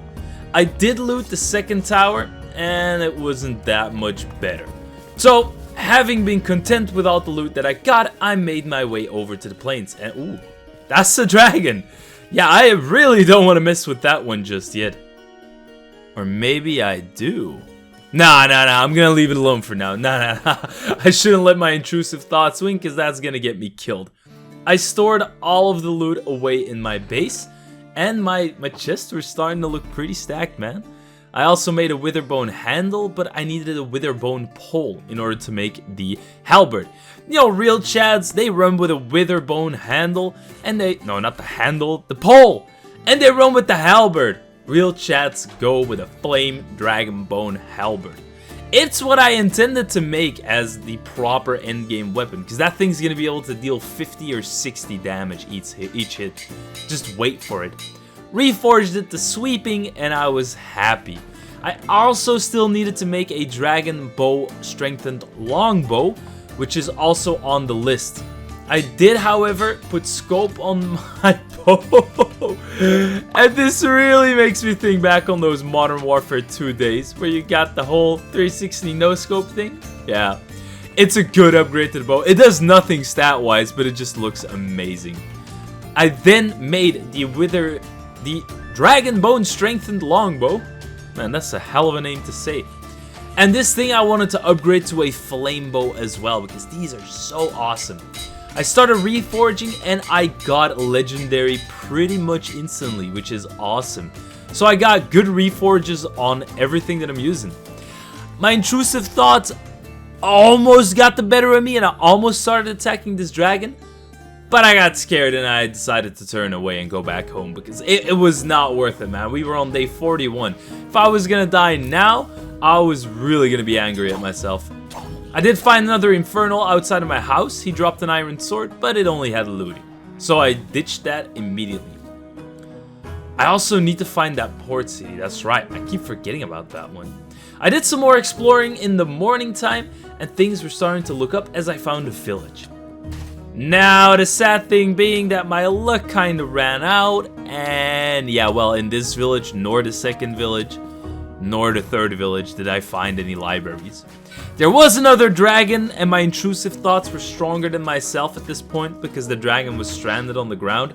So I did shoot at it, and then I got scared because this thing started burning up the whole desert. And I was, nah. I clenched onto my recalling potion, man, I'm telling you. While exploring, I found another tower dungeon, and you know, I had to quickly loot that library. You know, these enchanted books can go hard. Fire aspect, sharpness, it's alright. It's alright. I then took my losses, and I found a special biome. These are the defiled lands, and ooh, that's the stranded sea serpent. You're gonna make for some really good armor, buddy. Really cool thing about the Sea Guardian or Tide Guardian armor that is made from these sea serpent scales is that it gives water breathing. So you will never have to worry about running out of air again, which is awesome. I got 5 skills, which allows me to make pants and a helmet. So I will do that the next time I visit home. I looted that crab, and even with looting 3, the guy gave me 1 crab leg. Unbelievable. Got some of that soul sand because I still want to spawn a wither. There are so many things to do. Gotta get the port city. We gotta do some enchanting. We gotta summon the wither. We gotta do some fishing. Man, we're gonna have a stacked couple of days ahead of us. This place was swarming with dragons, by the way. It was absolutely swarming. I found another village, yet again I wasn't lucky. There were still no libraries to be found. Like, what is going on? I just want a library, but I'll take that special dungeon instead. It's aight. This is a good dungeon. It's gonna give me good loot. And I had the feeling that with this new bow that I had acquired, I could easily get this guy down. He had 500 health, but my bow was dealing like a good 20 or 30 damage. I thought it would be easy to get this guy, you know? Just sit up high, tank the fireballs, get some healing equipment, and then just, you know, shoot him down. Man, the light was bright. I felt like I was touching grass in real life. I did see a blighted Vex, which was kind of scary, because those things are going to be fast, man. Really fast. I looted the heart crystals because you already know we're trying to get that maximum amount of HP possible. So these heart crystals were coming in absolute clutch. This was good stuff. If we could continue this streak and I could open up these floors so light shines in, no mobs can spawn, and I can just shoot down that blighted battle tower golem, I can only just imagine the kind of experience that guy will give. Like a blighted boss that has to give like 60 levels, right? So I tried. And the fireballs are still as scary as ever. Oh my goodness. Just look at this dude. I started shooting him with my bow, trying to dodge and bob and weave, you know. Dip in, shoot, dip out, dodge the damage. But it wasn't as easy as I expected. At some point he also knocked me off, and I decided it wasn't worth it anymore. So I went back up, and I had to rethink my strategy. That's when this guy showed up. Oh yeah. Oh yeah, that's scary. That is really scary. So I dipped. I was gonna let that guy despawn before I go back there, because man, look at my health. I was suffering, man. Absolutely suffering. In the morning time, I made my way over to the uncharted lands. There was this desert type of thing in a plains biome that I hadn't explored yet. I did first get charmed by the sirens. I mean, come on, look at them, man. Wagging their fishy tails. Who wouldn't want to do that? Come on, be honest. I collected their scales, which I need for the sea serpents, so I didn't get charmed on purpose. I promise. And there was another dragon, so I needed to get out of there. I wasn't gonna mess with the dragons just yet. I had enough sea serpent scales and enough siren scales in order to make my armor. So I actually found a port city, which is awesome, because the port city holds the mending villager. So I needed to explore this village as fast as possible, because this thing is huge. This thing is huge. I was hoping to find a couple more good enchantments, because there's special enchantments that you definitely have to have on an endgame weapon. Like, you need Viper, you need Envenom, you need Lifesteal. And talking about Lifesteal, hello good sir, you are definitely gonna be one of my best pals in this mod pack, because you are trading Lifesteal. That is arguably the best enchantment to find. Like, doesn't matter if you're early game, late game, or mid game, you will always need lifesteal. I also got a Viper 3, so this port city was goated. This port city was absolutely goated. I did take out all my emeralds, and I bought all the lifesteal I could, and I was really happy I did so, because the port city was burning, and I didn't know if I was going to see that guy again. I quickly 360 no-scoped that sea serpent and claimed his scales. These were deep blue color, and I like that color. So I went back home and I finished up my Tide Guardian set. I already made the helmet and the leggings, and now I had a chest plate and boots. Now, cool thing about the Tide Guardian armor set is for each armor piece you are wearing, you get a level of strength when you are wet, so submerged in water. Which means underwater combat gives me strength 4. adds a whole 12 damage to my attacks. My saber only does 6 by itself. Do you know how crazy that is? Honestly, I switched it up to the Dragonbone Saber because we got that lifesteal going, and man, I was running with some good stuff, man. I just had to kill a dragon now, and I could upgrade it to a Flame Dragonbone Saber. Like, man, doesn't that sound cool?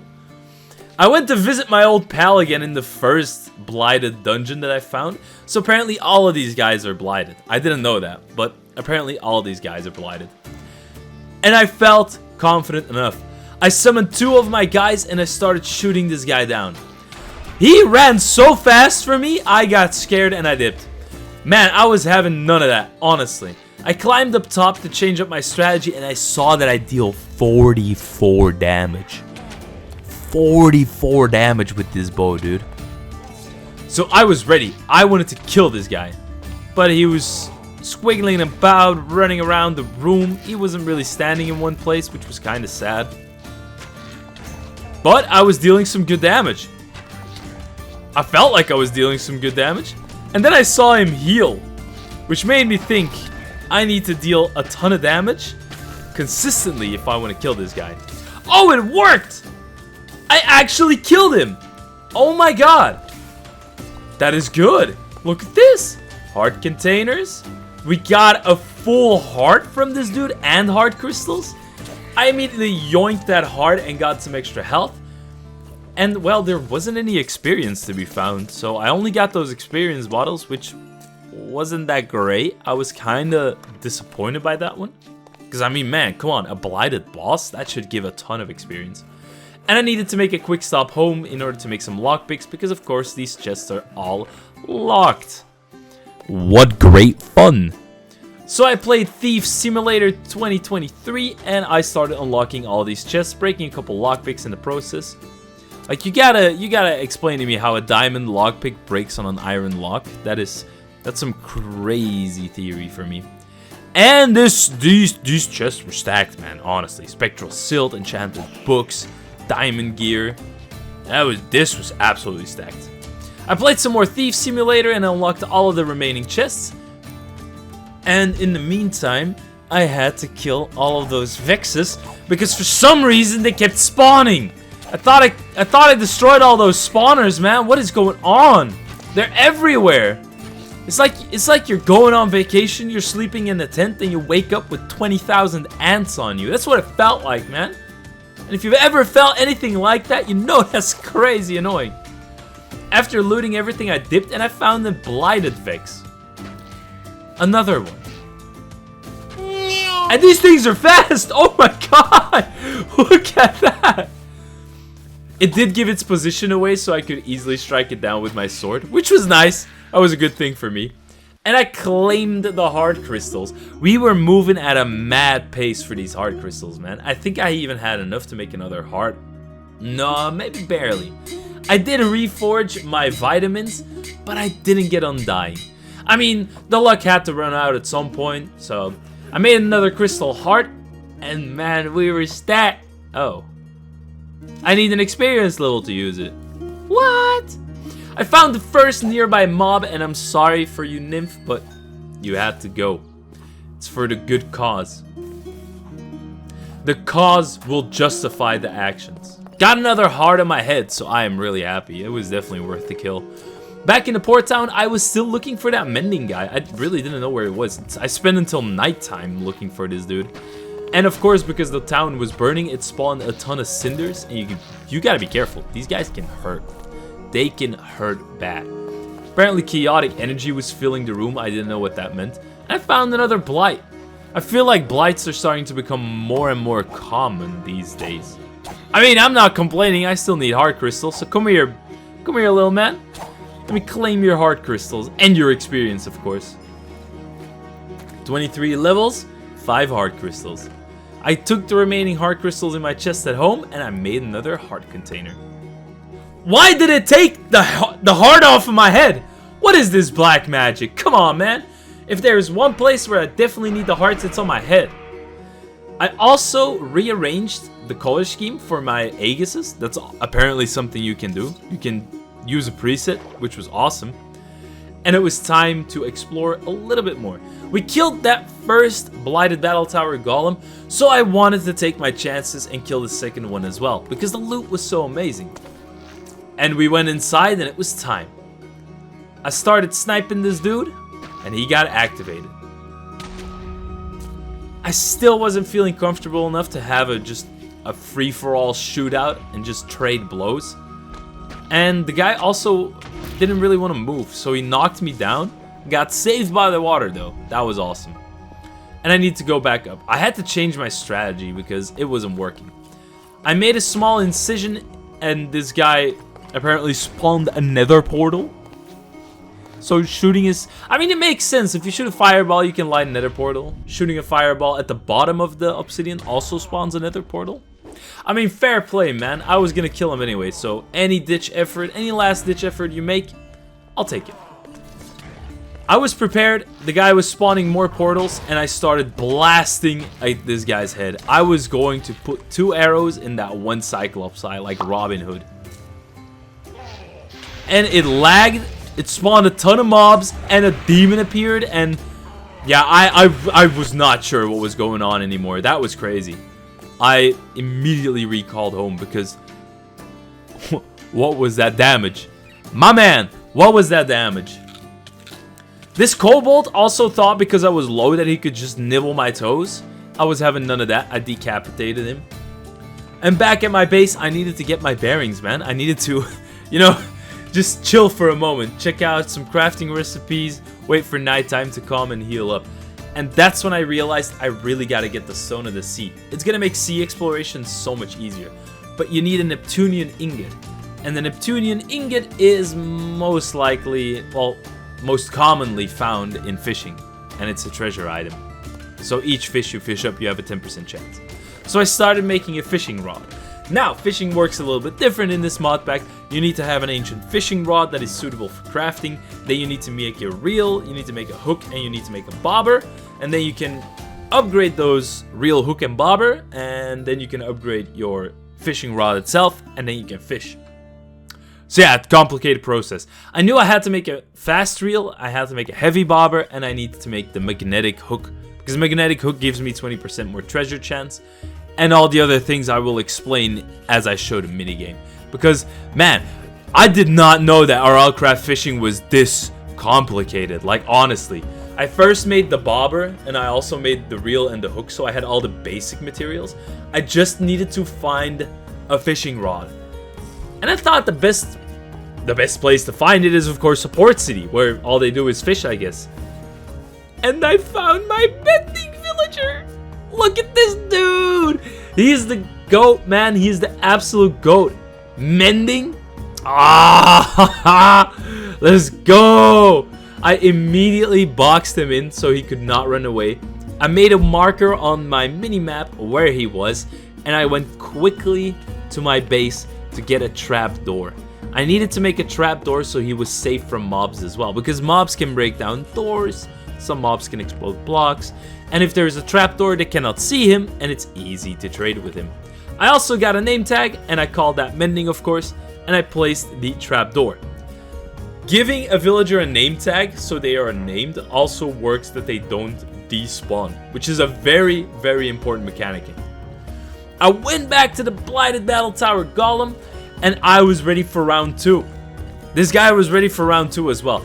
I took my maca meat, I got some absorption, I got some rejuvenation, I had a medkit in my hands, and I was ready. I started blasting away, dealing 40 damage a pop, landing critical hits. It was going good. This guy was already half down. He was way down, halfway. And then I kind of ran out of arrows. Yeah. I knew my summons were also not gonna work because he one-shots them and he heals, of course. So I dipped. Yeah, I already blasted through like 3 stacks of arrows fighting those guys. Well, at least in this weird structure in the sea, I got another name tag, a crafting rune, and 2 more recall potions, which was absolutely wild. That's like really good loot. I took on the battle tower right next to the Blighted Golem, and this was some easy, juicy experience. Because as you know, we still got a lot of levels to put in the L tab. We gotta max out damage and defense on that one. We definitely. I made my way up until the previous to last floor, and I wanted to defeat the Golem boss in pure daylight. I wasn't gonna wait around till nighttime, because nighttime and sea, they do not mix, man. There is a ton of stuff that spawns in the sea at night that it will demolish you. Like, if I find the wrong man ray, it will one-bop my head. So in the morning time, I ate a golden apple, I splashed myself with some luck, and I went to town on this battle tower golem. Man, he was not ready. And this loot was actually pretty good, man. Diamond blocks, glowing ingots, diamonds, blaze rods, recall potions, potions of enchanting, ender pearls, emeralds. Man, oh, it was wild. This was like the best loot you could get. Well, I mean, besides a full XP tome. Those are like tomes that hold 30 levels of enchanting. Besides that, it was good loot. It was absolutely good loot. At home, I sorted my chest a little bit more, and I was ready to go. I was going to get my fishing rod because I found one in the port city. And I put all my ingredients on the fishing tool, and I got the wooden fishing rod. Now, I needed to upgrade from a basic bobber to a heavy bobber. And I kind of first made the lightweight bobber. I didn't really think about it. I thought just any upgraded bobber would be better. Also, I made a long cast reel. So I thought like the upgrades would be better. And I needed to make that magnetic hook as well, which gave me a treasure modifier of 20%, which is huge. Huge. I didn't do everything exactly the most efficient way, because a heavy bobber is more efficient and a fast reel is also more efficient. You can also reforge your rod to lucky, which also gives you more chance to dig up treasure. And there is also a fishing tab in the L menu that makes you fish faster. So there's a lot of steps you can take in order to make your fishing life easier. In order to put Luck of the Seas 3 on the fishing rod though, I needed to get some extra levels. So the first mobs in the desert that I found were gonna be up for slaughter. I got the 6 levels, I went back home, and I put the Luck of the Seas on the fishing rod, as well as the heavy bobber and the fast reel. I looked it up on the wiki and it was gonna be much better. Otherwise I would spend days trying to actually fish up treasure. So my new fishing rod was looking absolutely sick, and I enchanted it with Luck of the Seas. And yeah, cue the fishing arc. Yeah, I really don't have much to say on this one, man. Fishing is absolutely boring. So let's just put some heavy dubstep over the fishing.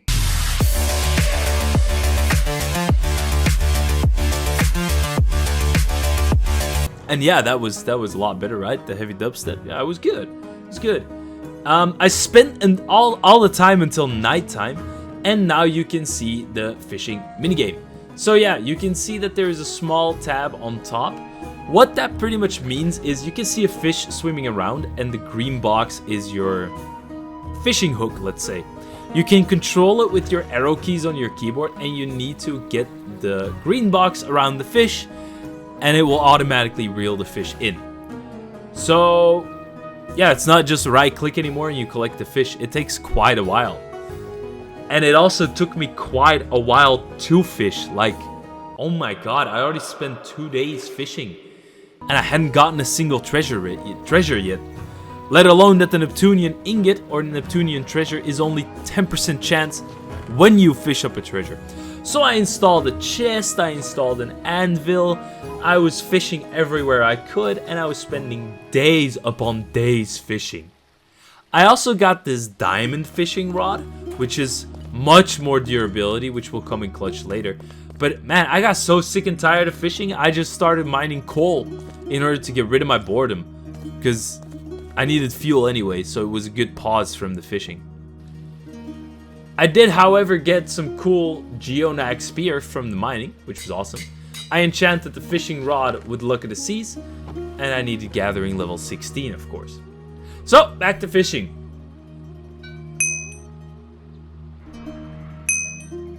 Nope. Yeah, I don't know how much longer I'm gonna be able to fish for. I really gotta go kill some things, honestly. I tried fishing outside of my base, which would make it easier to go back and forth to store stuff. And it spawned a shark. What? I immediately drop kicked it and it died in one hit. It looked much scarier than it was. And after fishing for almost 3 days, I got completely bored of it. So I went to do some underwater exploration.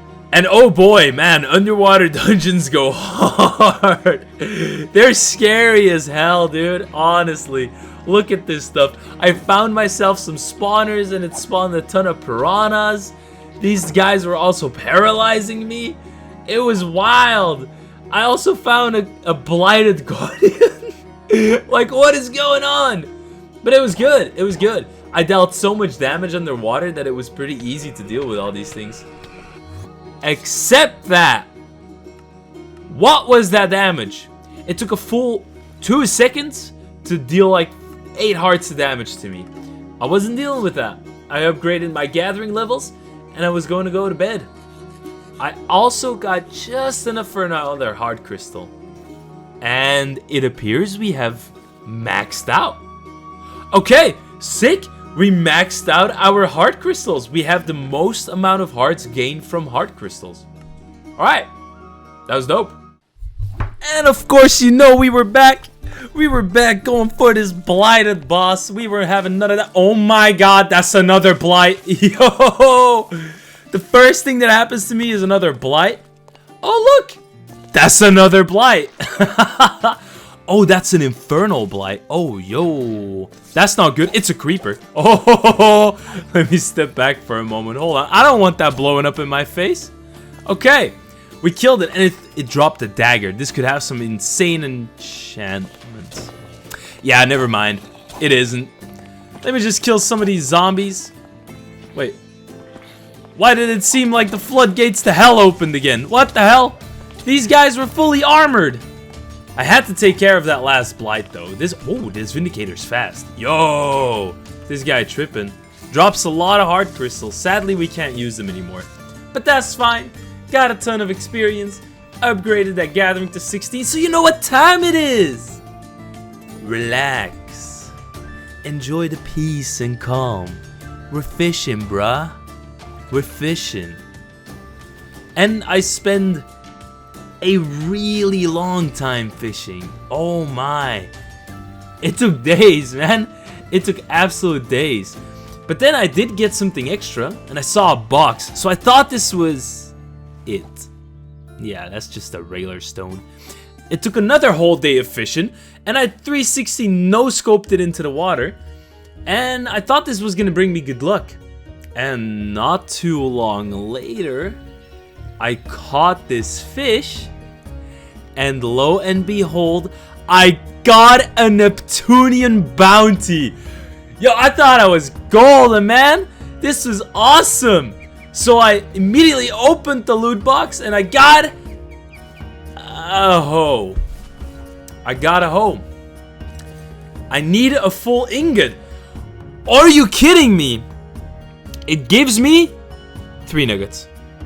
It gives me 3 nuggets. You have got to be shitting me. It gives me 3 nuggets. I wasn't gonna let myself be discouraged, of course. We're pro gamers after all, so I got back to fishing. And actually, on my second attempt, I caught another fish. I was going in the minigame, I was going hard. And I got the Neptunian ingot. Look at that.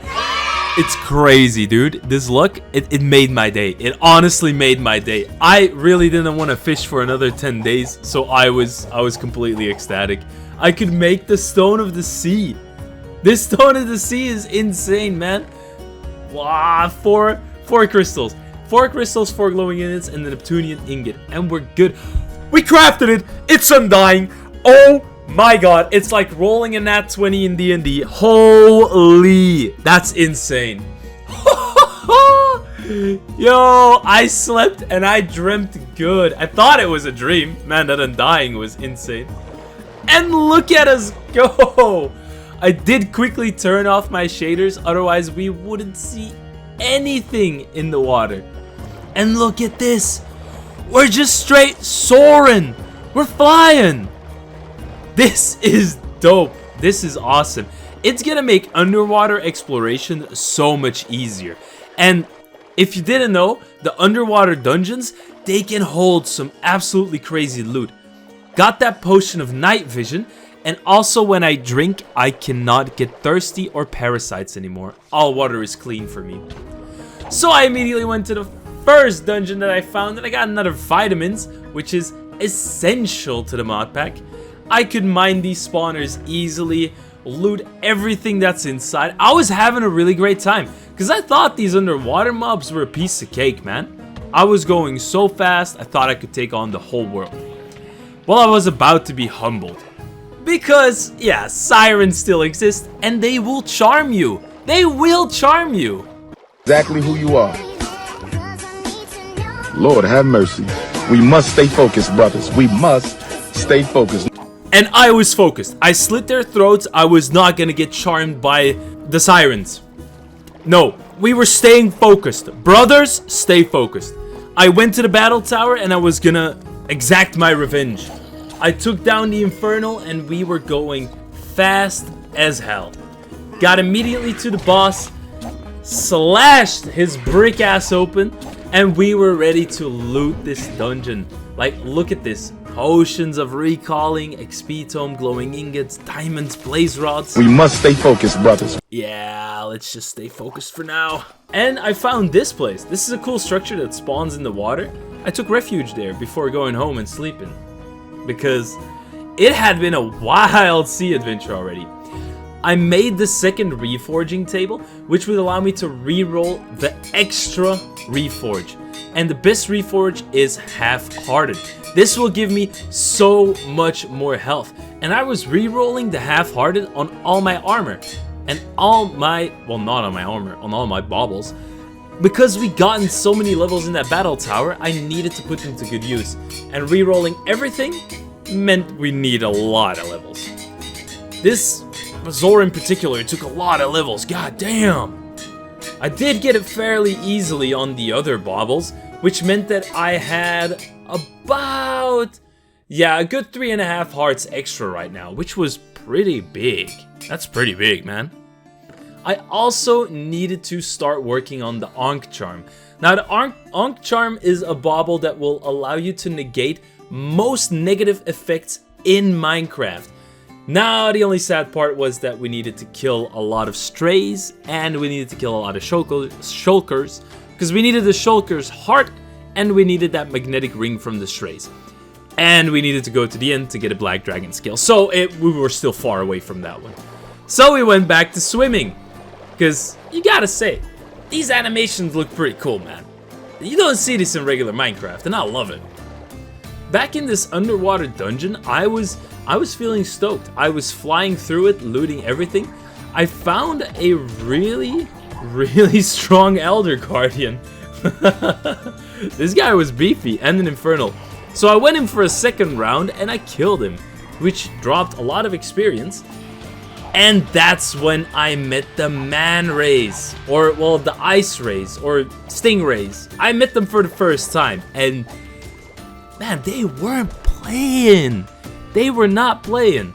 I had to eat a golden apple, drink some regen, and get some absorption going, because holy. I looked inside the chest and oh my god, there's a notch apple. I gotta loot this place, dude. Enchanted things, a notch apple. But these stingrays were all over the place. And they like to target your head. What is up with this mob? I went inside quickly, I cleared out all the corners, I took out the spawners, and I thought I was good. I thought that was it. Just take out the spawners and I'd be fine, right? Well, it appears that the spawner was somewhere else that I couldn't reach, because these things kept spawning. And they were kind of scaring me. Not gonna lie, man. I did not want to die on day 55. Definitely not. They also popped up out of nowhere. But that guy looked like he spawned from the floor, so I was sure to mine the floor, and then I could find out where it was spawning from. and they just kept spawning one after the other.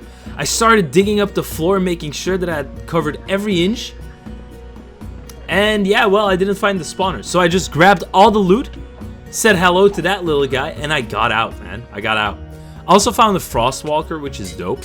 And I got some fortune that I put on my pickaxe. So I had a fortune 3 pick right now, which was big. That was big. It was insane. I was looking for my Viper villager back in the port city, but yeah, he had disappeared. I did find a ton of iron blocks though, like an absolute load of iron blocks. So that was good. I would never run out of iron again. And I paid a quick visit to my mending villager because I had enough emeralds to finally get my first mending book. Let's look at that. I wouldn't have to worry about my helmet dying on me now. That was awesome. But I was kind of scared that I'd lost my Viper and my lifesteal villager because, as you remember, I didn't box them in. Stay focused. Stay focused. Kill the siren. Alright. We're safe. We're safe, guys. We stayed focused. I also found this weird structure. I didn't know what it was. It looked pretty cool. But when I got upstairs to the top floor, there wasn't really anything inside of it. There was a water breathing potion, so that's kind of neat. But for the rest, that was it. And I found some prey. Without thinking, no curveball, just straight gas. I went after this guy. He was swimming away. He was scared, shaking in his boots. And then I found 2 stingrays, and that was my time to run away. It's funny how nature has a life cycle. I was definitely not on top of the food chain yet. So, you guys want to see a battle tower in 3 seconds? 5 seconds?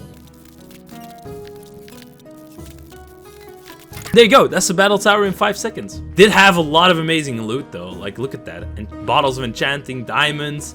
It also had some of that weird glowy stuff, but I wasn't really sure what that was. So I focused on the emeralds. Because I had 27 emeralds, and the mending villager's 26. So you already know we had to go back to that guy. I first went home because I wanted to do some furniture renovation. Also known as making my chest monster a little bit bigger. I gotta love a good chest monster, right? I also put critical strike 2 on my sword, so even more crits, which is always good. Put the mending on the helmet and we were gaming. Ah, look at that. First piece of mending equipment. It feels really good when you get mending. You don't have to stress out about it anymore. Yeah, the bounty board is just an absolute mess. I wasn't dealing with that. But I found my good pal again, and I got another book of mending. So I didn't have to worry about my Tide Guardian stuff breaking anymore, which is awesome. I still had to focus on reforging it because it needed to be masterful. First I put the mending on my leggings, and that was awesome. I then wanted to reforge as well, but I soon figured out that reforging, well, it only works with the correct scales. I put the protection on my chest plate, and we were running 3 out of 4 Tide Guardian stuff, so we had strength 3 in the water. Now I needed another type of depth strider.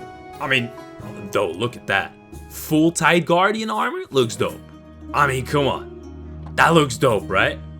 I repaired my bow and then we went outside because I wanted to take on that roguelike. It was time. I first was doing some grave robbing, you know, just the usual stuff, looking for treasure. And the gates of Mordor opened. Yeah, just stuff started pouring out of this hallway at a crazy speed with crazy armor. Look at all this stuff. They were wielding swords and look at that, a great sword even. Like, what's going on?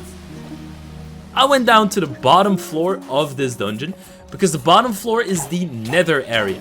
And the nether area holds a lot of good loot. I didn't really bother taking down the spawners. I just rushed straight in and I started grabbing stuff left and right. I felt like this was a riot in the streets of New York, man. I was just grabbing stuff left and right. Didn't matter if it was mine or somebody else's. I just started grabbing stuff. Oh, that's such a bad joke. Anyway, I was having some trouble because things kept exploding in my face and the loot got dropped on the floor. I didn't get the crazy bauble that I was looking for, but I did get some good stuff. I immediately recalled Potion home, and it made me go to the port city because that's apparently the last place that I slept.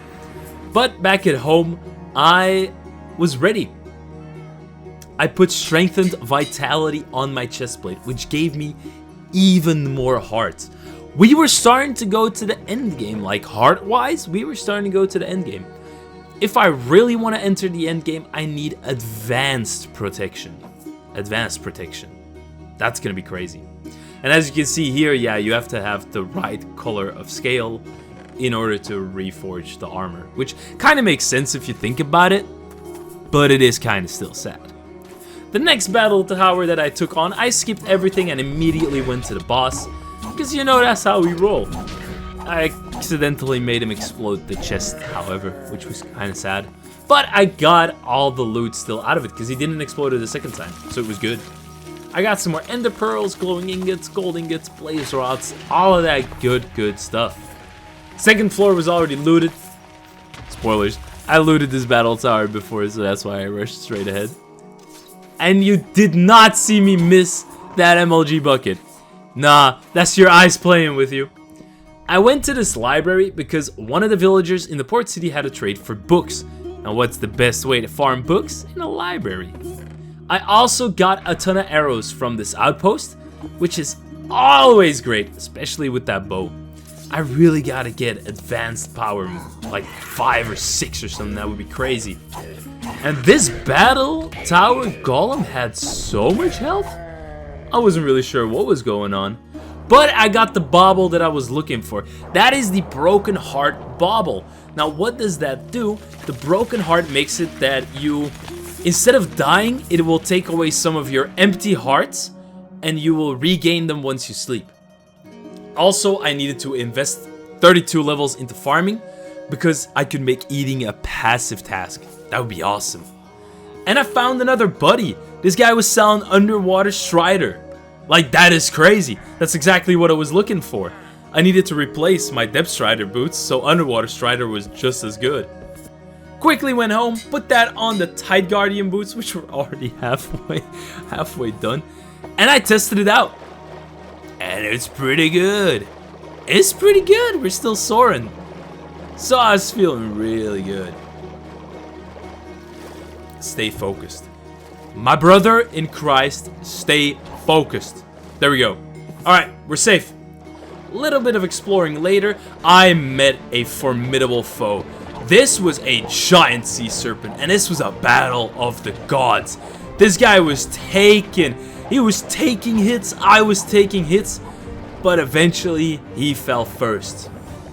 And we were good. I did consider fighting the second one, but I wasn't really sure.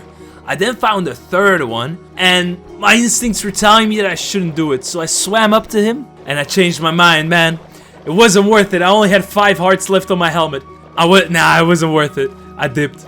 I killed some innocent sheep to regain some health, and back at home I needed to work on an Aussie liner.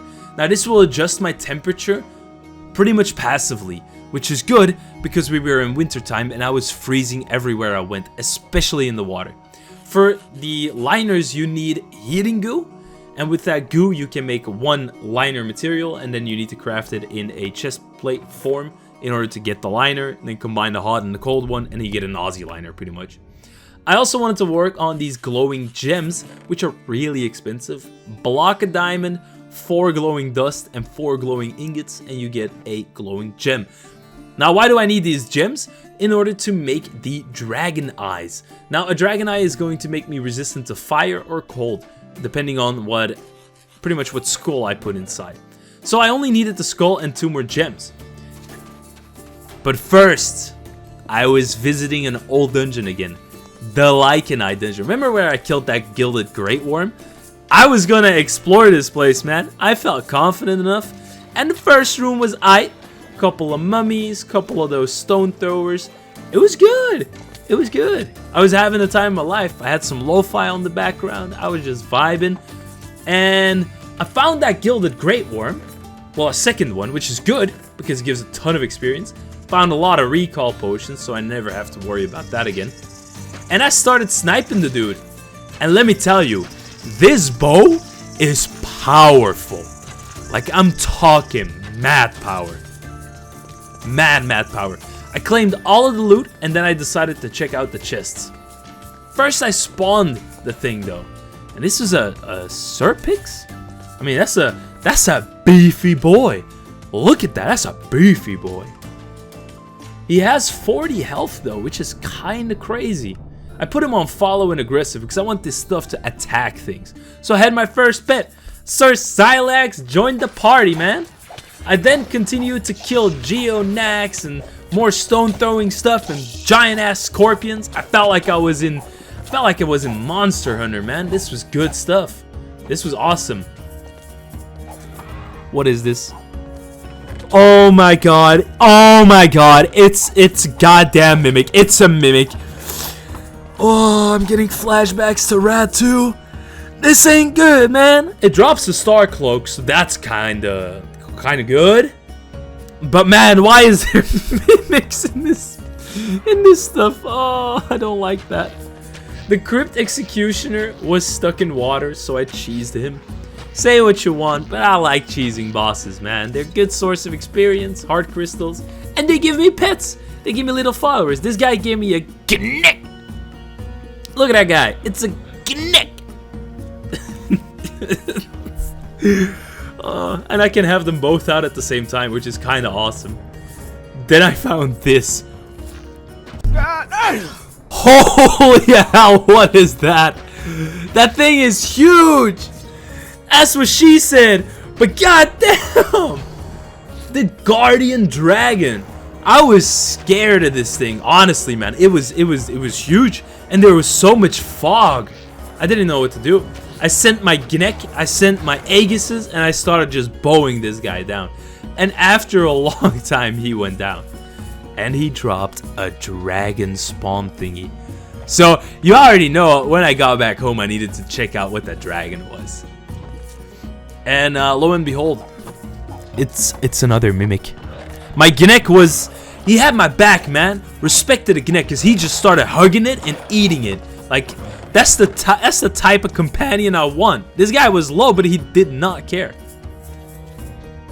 All in all, I'd say this was a successful Lycanites run.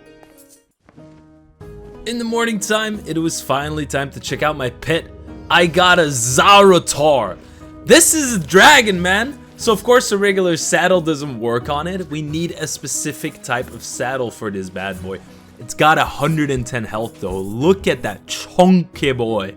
We needed a dragon saddle. Now you make this with dragon scales and a troll tusk. Yeah. That's gonna take a while. I collected some soul sand because I wanted to fight some withers pretty soon, and I found this kind of Colosseum looking thing, and it's dark. And it's huge. But it didn't hold anything great. While checking for these mushrooms in the defiled lands to make some of that defiled powder to breed the bookworms, I actually got pretty lucky because I didn't have to do any breathing. I didn't think it was possible, but a golden bookworm spawned in this defiled lands. So I immediately took out the looting katana and I killed him, which gave me the full 4 golden bookworm skulls. And whatever summoned here is killing me really fast. I was not dealing with it. Look at my health. Whoa. That was actually a pretty close one. If I waited to recall just like 4 more seconds, I would have been dead, man. That was scary. Holy. But we finally had enough golden bookworm skills to make that disenchanting table. I also started preparing making a nether portal because we were going to the nether as well. There's a couple things I want to do in the nether, but the nether is quite scary. Yeah. First, I made that disenchanting table, but we need level 24 in magic before we can use that. And we're still quite a ways off because I'm only level 17. So I had to do some more exploring, but first I found this dragon. And it was on the ground. It was not going flying. Okay, if this bad boy just stays on the ground, I can keep bowing him down. And I can get myself the dragon skills that I need. I was just praying that he wouldn't start breathing fire, but It appeared that he didn't really see me, or I'm not really sure what happened, but we killed him.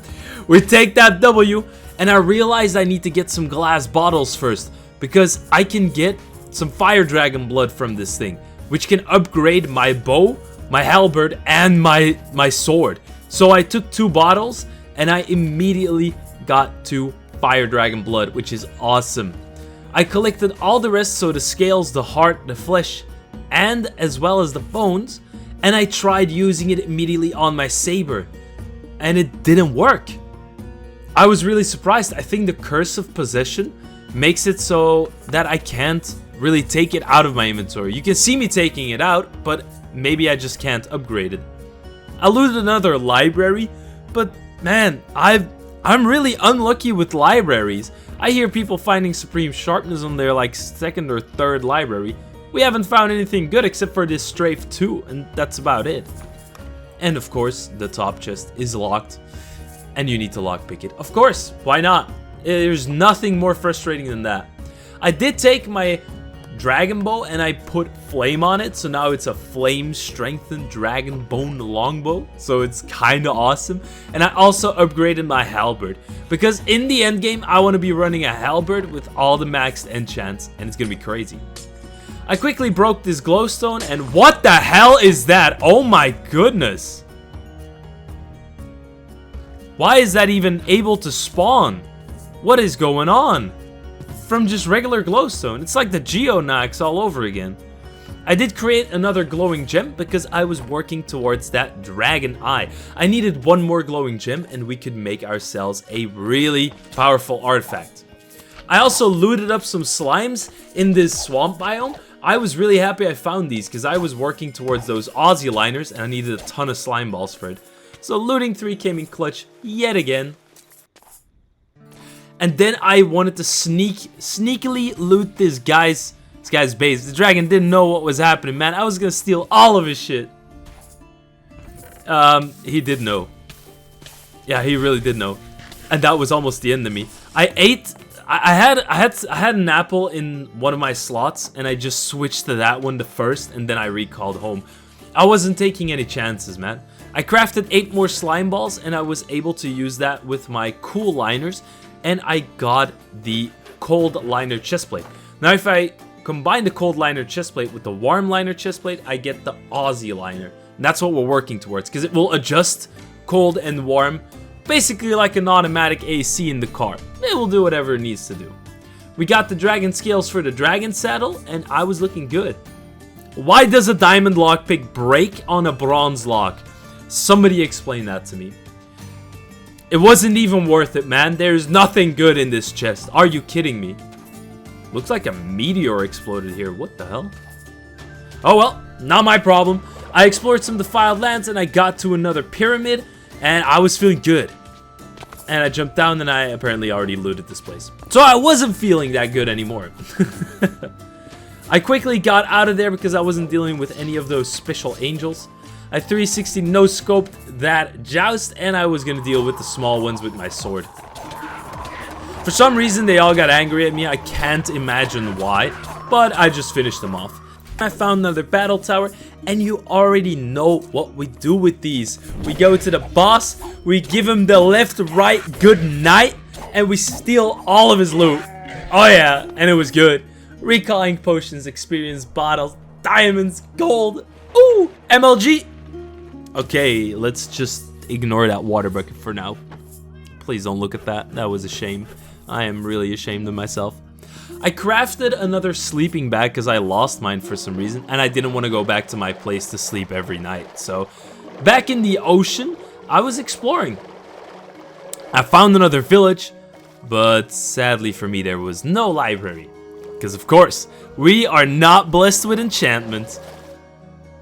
I quickly went to the defiled lands, and man, that spider looked menacing. It got one shot though, so it wasn't really that strong. And back in the ocean, I found a blighted mob. Look at this. The blighted skeleton. You are easy experience for me. Nurture my need for magic levels, please. There you go. And we got up to level 21 in magic. 3 levels remaining, and we could use that disenchanting table. And that was going to make us golden. So I found another boat, which had like, they have 7 spawners inside of them, which should give me at least 1 more level. And after finishing up all the mobs and getting the spawners, I was level 26. So dumped another level into magic, and we were only 2 levels away. Things were starting to look really good. I was struggling with that liner though. I didn't really find any more blaze powder. That was kind of sad. Although I did take some diamonds because I had to take my Tide Guardian boots off because they were almost broken and I had no mending, no emeralds. We were broke. We were broke as. We needed to get some emeralds ASAP. I also had to take my chest plate off and put Unbreaking 3 on it because otherwise that thing was going to break as well. We were not looking too hot, to be honest. I did finish up my obsidian nether portal. And I added 2 extra blocks on top for the extra flare. Because it makes the portal look nicer, come on, be honest. And I thought I was a pro at this game because I took 2 ember charges. And I shot them at the portal. Yeah, that really didn't do anything. I thought I was going to look really cool though. I did realize, and I did think to myself, that I needed to make some iron canteens that hold 6 water charges. Because otherwise I was going to have trouble surviving in the nether, you know? Because you can't drink water and you can't place water there. So I took a flint and steel, lighted the portal, and I was good to go. I wanted to check out what was in the nether. At least it was going to be better than this cold winter biome where I died of frost. I immediately started warming up and I spawned on top of a nether fortress. I did get out of there ASAP because I realized that my potion of recalling doesn't work there. But I figured something else out. You can make vampire arrows with heart dust. And I mean, take it or leave it, but they heal for a load. Like, these things are absolutely overpowered. I did not know about this until I used them, but they are strong. And with only 1 dust, you can make 4 arrows. So that's awesome. Okay, I felt great. I felt like I was prepared enough. I was going back into the nether. I wanted to do a little bit of nether exploration. So I dug straight into that nether fortress, and we were going to explore that one first. Thought that was a great idea. I also made a marker on my map that shows where my portal is in case I get lost. Remember, I can't use recalling potions, so I'm kind of on my own on this one. These locks are for some reason so incredibly complicated. I do not know why you would ever want to use this. Just look at these patterns. And look at that loot! What is that? Oh my god! Hey, Aussie liner. That's pretty sick. And it's in a chest that doesn't have a lock. Man, just skip all the chests that got locks, honestly. What is shooting at me? What's paralyzing me? What is going on? Hold on. This is some crazy stuff, dude. Okay, that's wild. That's absolutely wild, man. Whoa, you sense that you are too far from home to return. Yeah, I know. I'm getting scared, man. I'm getting scared. Okay, the sounds have stopped, so nothing is gonna spawn on me. Okay, the blazes are shooting at me. That's fine. Ooh, we can get some blaze rods here. That's good. And look at the healing from the vampire arrows. Oh my goodness. It is good. It is really good. I like that. Okay, let's kill these infernals. Let's get some extra... Oh, my sword dropped. Okay, there we go. There we go. We're good. We're good. Something green was shooting at me as well from the left side. I don't know what it is, but oh my goodness. Pinky shows up. Oh, calm down, buddy. It's okay. Pinky meat is pretty good though, because you need that to make the battle burrito. What is shooting at me, dude? What is that? I wasn't having any of that, man. Honestly. I was just gonna get out. I was just honestly gonna get out. The bow was still coming in clutch, healing me every so often, and I got darkness, but I don't know by what. Oh, it was a reaper that was blinding me. Yeah, no wonder it's so scary. Okay. We seem to have everything under control. Pinky still keeps showing up. I think they can just spawn behind you or something. Okay, it's been enough. I'm going home.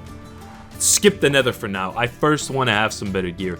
But I was able to finish off that last glowing gem, and we were going to make the dragon eye. Oh yeah, I was feeling good again. This was good stuff, man. The dragon eye, if I have resistance to fire, it's going to be so good for the nether as well. Okay, let's craft this bad boy. Alright, there he is. Fire dragon's eye. Why is it not? Oh, stage 5. I had a stage 3 skull. Okay.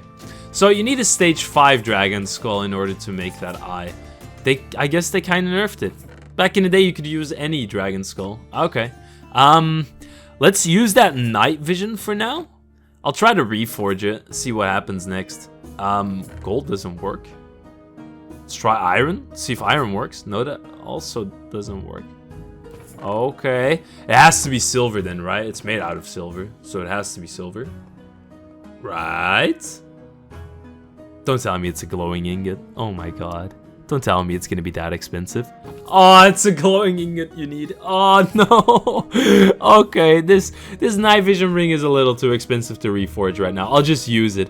Okay, I had to take off the strength ring. It's fine, but I really need night vision because if you can't see, everything looks more scary. It feels like if you can't see anything, everything deals more damage, if you know what I mean. I did do some more exploration and I found another one of those end game structures. So you already know that we're gonna kill this blighted boss and we're gonna take all of his loot. I did find another way to scale these towers though. A water bucket and a stone of the sea is pretty much all you need. You can just shoot yourself up while taking the water and place it a little bit higher up. And then you can keep climbing that way. No need to mine blocks or craft ladders or all that stuff. You can just use a water bucket and you're golden. It's good stuff, man. It's good stuff, honestly. So I made my way all the way to the top.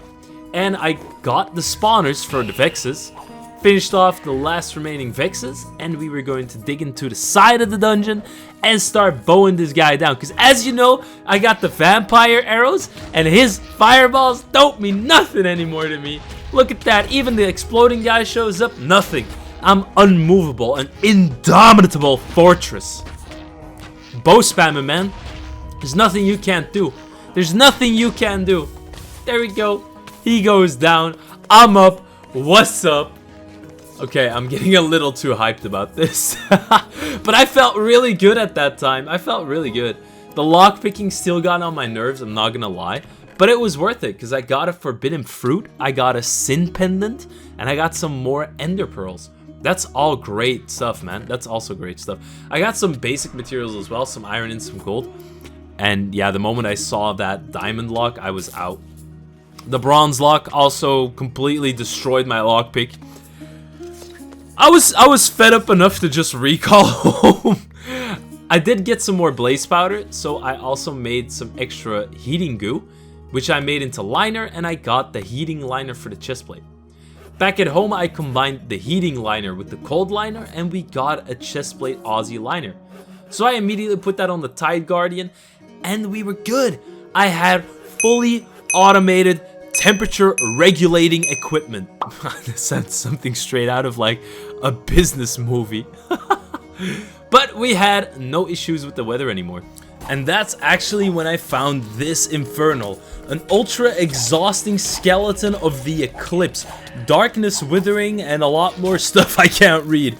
It was just a floating bow that was dodging all my sword strikes, man. This guy was on some Dark Souls rolling type of stuff. Holy. I did find another cool biome inside of this cave though.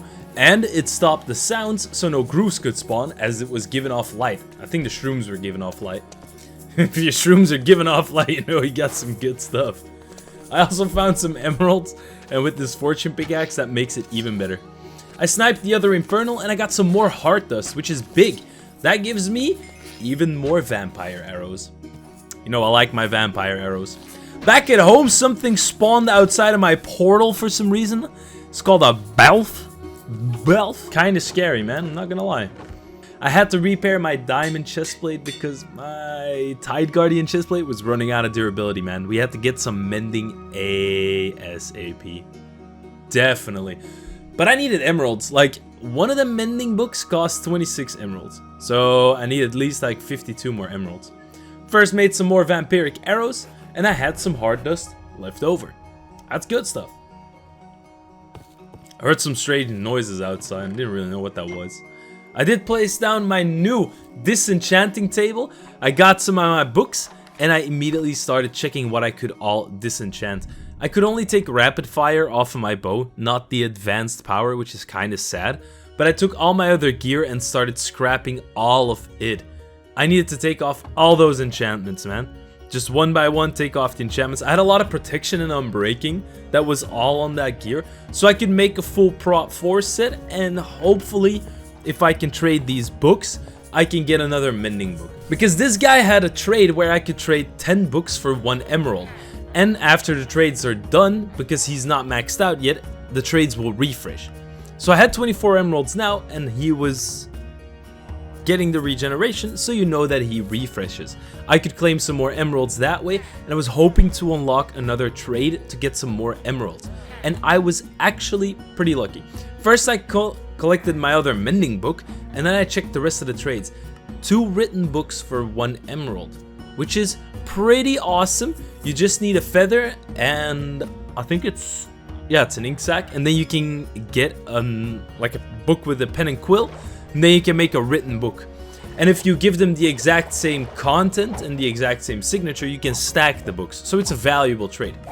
So I collected everything that I could, and I made as many books as possible. And I called all of them A and signed them A, and they were stacking up very nicely. So after doing all that writing and feeling like I was a new Shakespeare, I was gonna get me some cash, man. Get me some of that green cash. Immediately put all the books in, claimed all of the emeralds possible. I was on 18, I just needed 9 more emeralds.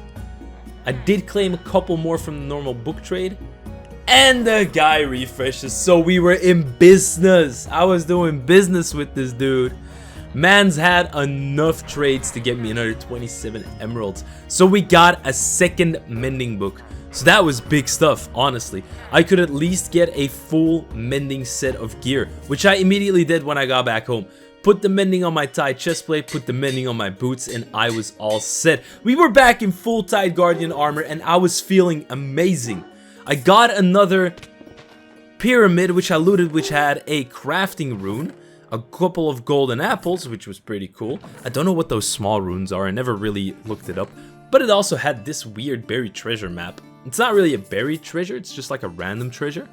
And I immediately went to it. I thought, hey, yeah, I got this thing, let's just explore it.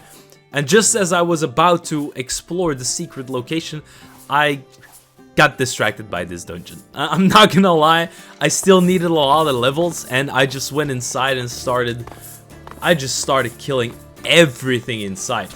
But it wasn't as easy as it looked, because this showed up. What is that? It was screaming in my ear. It looked horrifying, absolutely horrifying, and it dealt quite a bit of damage. I finished it off, and I had to just take a stance, man. I felt like I was in Australia. The amount of spiders that were showing up and darklings, man, I wouldn't even be surprised if darklings really live in Australia. Just sitting on the beach and one of those things latches onto you. Yeah, too many spiders, man. Not a fan of them.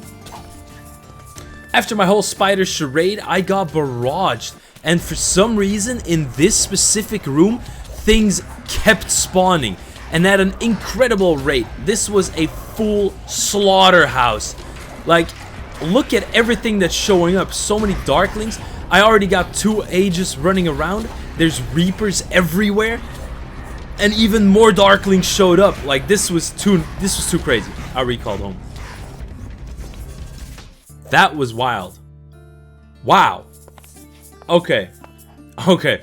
I need to go do an ocean dungeon. Just to chill. You know what I'm saying? Collect some loot. Ooh, that's a notch apple right there. That's beautiful. Look at these guys. My ADHD is spiking in these dungeons. Look at those emeralds, baby. Oh! Yeah, that's a mending book right there.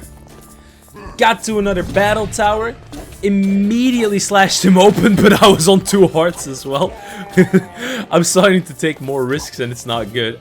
Also, what you can see in the corner over there, those ice blocks, that's a tier 5 dragon's den. And I had to eat up this god apple just to survive because things were starting to pour out. Of course, that bottom chest was locked and I needed another lockpick for it, and I don't carry those things on me because it's just boring. We don't do those locks, no, but I made a note that there was a tier 5 dragon over here, and the chest on top had another 3 emerald blocks. My guy, we were in business. I also found some mending boots, which I completely scrapped. And we were on 3 mending books. That meant I could put a mending book on the halberd, on the bow, and on my saber. So it was good stuff, man. I started making that dragon bow. And I also had to make a couple of extra anvils because, yeah, I kind of destroyed all of them already. 2 fresh anvils in the building, and I put strafe 2 on the power 4 bow. I needed to combine the power 4 with another 4, and then I had a tome which could make it power 6. That's big. That's big. I went back to my old buddy, and I told him that I had a lot of green stuff, and this guy was willing to trade. Man, I'm telling you, he was up for it. Got 2 more mending books, and I secured the bag. And back at home, I started putting some stuff away for the halberd because we were going to put maxed enchantments on it. That is what we were going to use to kill the Ender Dragon and the 3 main bosses. Oh yeah. I got some extra rest in and it was time for something big. We're gonna kill the Wither. We're going to absolutely demolish the Wither. I got my vampire arrows, I got my saber, I needed levels, and the first Wither was spawned. Got 2 Aegises to run up on him. I immediately one-shot them. What? Oh my goodness, this Wither's crazy, man. He was low enough so I could hit him like 1 time with my saber. And then I just bow spammed him to oblivion. Look at that damage. That's good stuff. That's different compared to what I had in previous mod packs where the Wither was leveled. This is piece of cake, man. Whacking away with the saber. Down he went. Secured the nether star, secured some wither ash. You can use that to make wither arrows, which is also pretty good actually. Not sure if it's wither 1 or 2 that applies. And I straight summoned the second wither. Because there's a couple of things we need to do. We need to make a soul key. And I wanted to also have either a waystone or a beacon. Because a beacon's just cool, man. Who doesn't love to show off with a beacon? This wither was doing no damage. Look at the healing from the vampire arrows. It is so strong. I definitely knew I had to use those vampire arrows much more. I didn't even know about them until like long ago. Secured the other nether star and the wither ash. Back to the base we went. I did need a couple of levels in order to actually use the mending on my saber. I needed 33 levels. It was really expensive. And the saber was about to break, so it was a close call, man. But I made it home and I could put the mending on the saber and all was well. Man, we got so much done in these days already. We're making steady progress. The next thing on the list was getting a ton of obsidian because we need to make a structure to spawn the first mini boss with a soul key. And it's gonna be cool. This thing is pretty big. This thing is pretty strong as well. But I was feeling good. I had that bow. You know, I carried that thing on me. And I tried using a curse break to get rid of the curse on my sword so I could upgrade it to a flame dragonbone longsword. Yeah, until the curse break didn't work, and I was really sad, man. I was really sad. I thought this was the thing, but it wasn't. So, on to the new dungeon. And we're back looting another tower dungeon. These things are great for enchanted books and materials. So as you know, we go to that library first on the bottom floor, we loot both sides, and then I exact some revenge on these stupid witches because they were messing with me. So I killed all of their kind, and then I looted up the top dungeon floor. Now these things are awesome because this one had spectral silt and emeralds. Those are the 2 things that I mainly need. Well, I mean, I always need more experience, but hey, what you gonna do? We take those spawners, we take those skeletons, and we got some extra experience and a Scarlight block, which is good for what we're about to do in a couple of days. We got some more emeralds, some more Scarlight, and we were set. I found another tower dungeon though, so I was gonna loot that one as well. So we go in, we rinse and repeat, destroy the crystal, get the loot, kill the mobs, and get out. I also reforged my flame dragon bow to legendary back at home. I drank up some water and I was feeling good. We were gonna take on the first small mini boss. Now you need to make a structure like this with a diamond block in the middle and then use a soul key on it to spawn the boss. Now be aware, don't do this if you're not prepared. I had some god apples with me because this thing is pretty strong. As you can see, it doesn't take that much damage from my bow, and it paralyzes you. The balls that it shoots will explode and give you paralysis 2 and wither 2, which is quite dangerous. Luckily for me, I spawned in right next to the water, so I had some leeway because of my Stone of the Sea and my Depth Strider. Because look at my health, this thing deals damage, man. Luckily for me, this guy stayed away and I was outside of his aggro range, so I could just snipe him down with the bow. I mean, it's not the most graceful way to kill this thing, but if it works, man. It did make me realize that I was definitely not ready for one of the 3 endgame bosses just yet with this equipment setup. I quickly went to loot him, and that is the soulstone that we needed, the demon soulstone. You need the demon soulstone to summon Rahovart in the nether. Back at home, I tried to reforge the broken heart, but I got a terrible reforge on it, so I just stashed the artifact altogether. I was gonna wait until I had some more spectral silt to use it. I did make some avian treats, and you can use the different kinds of meats interchangeably, so that's pretty cool. See here, I used 2 silex meat and 3 crab meat, and I did make some avian treats. Now, one of the things we can do is we can kill Icas, which I did, because I can have... Like, the Icas are really easy to find, actually, in the water. Just find some coral reefs and you'll find some Icas. So I quickly killed all of the Icas that I could in this area. And I needed to have, let's say, a good 2 stacks of 16 avian treats in order to tame a rock. Because first you have to get the knowledge rank up, and then you have to get the taming rank up. I did kind of run out of fuel in my smeltery. So I quickly went in the forest and I got some logs. I became a lumber for a little bit, and then I was back home putting the fuel in, smelting that Ica meat, cooking it nice and toasty for my little rock buddy that I'm gonna tame, and I got 2 stacks of 16 avian treats. Now the next thing on the list was actually finding a rock. I did first get some extra fuel for my smeltery, and it was in the form of coal, because I had Fortune 3, so why wouldn't I do that? And I found a rock outside, which was nice. Got the knowledge rank up, started taming this dude, and I had to use my 2nd stack of avian treats because this dude was hungry. He was eating. I tamed the rock and I immediately put a soulstone on it. Please, guys, make sure you put a soulstone on your tamed animals, because otherwise, if it dies, you cannot summon it again. If you have a soulstone, it will come into your Lycanides tab. In the mines, I quickly got some redstone because I needed to make a compass in order to figure out what biome I was in. Because I needed to be in a vanilla Minecraft biome if I wanted to make a village breeding hall, which is what I did. I made a ton of doors, because this is 1.12, I think. So you can make a village breeder by just placing down a load of doors and encasing the villagers with like a farmer inside and some crops. So I first cleared out this whole space to make my village breeding facility, and I started placing down my doors and my slabs, and that's when I realized I made it the wrong way.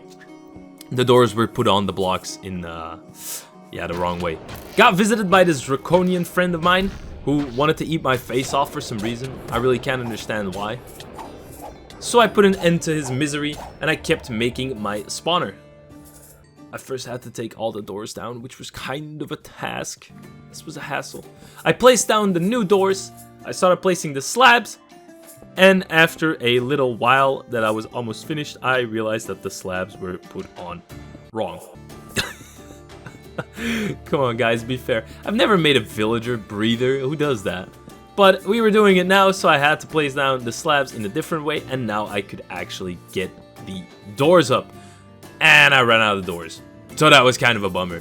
I was gonna stash this idea for now because I've been working on that for a long time, and I wanted to figure out how this avian saddle was gonna work. The avian saddle requires you to kill trolls. Trolls are a mob that doesn't spawn very often, and it doesn't spawn everywhere. So you have to look for a cold or a mountain biome, go in the dungeon, and then start looking for them. The first troll that I found was actually pretty quickly, which made me really happy because I thought I could just get some leather and be done. Okay, we gotta look for another troll. Yay! I did loot up another one of those roguelike dungeons, and this insane infertile spawned.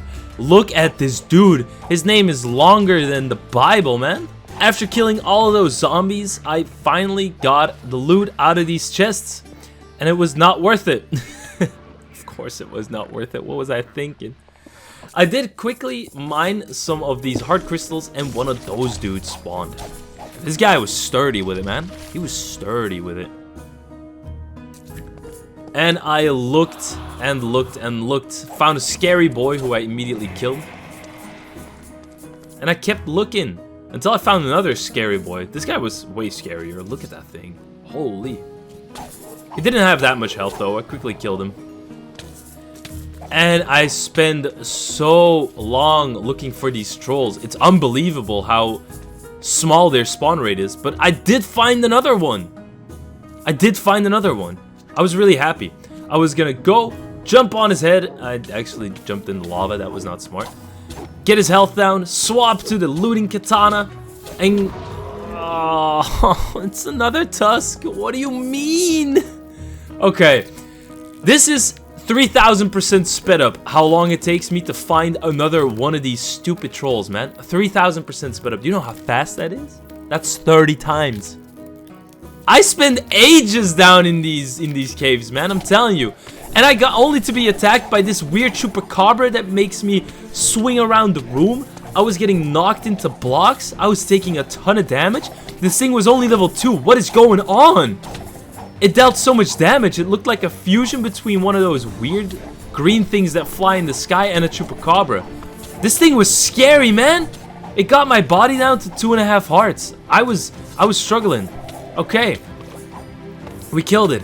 Holy. Oh my god.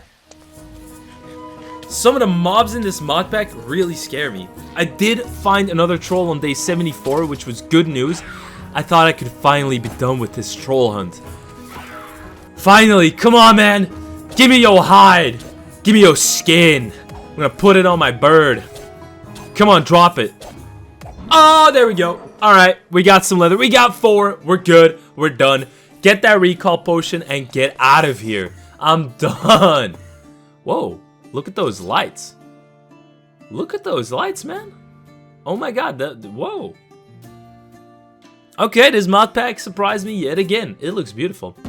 Alright, I started to make the saddle and I realized I need either Stymphalian bird feathers or Amphitrine feathers. And the Raptor Rampage showed up for some reason. But I thought, okay, this is great. It's gonna spawn the birds that I need, right? Raptors? Nah, it spawned one specific type of bird that I didn't need, of course.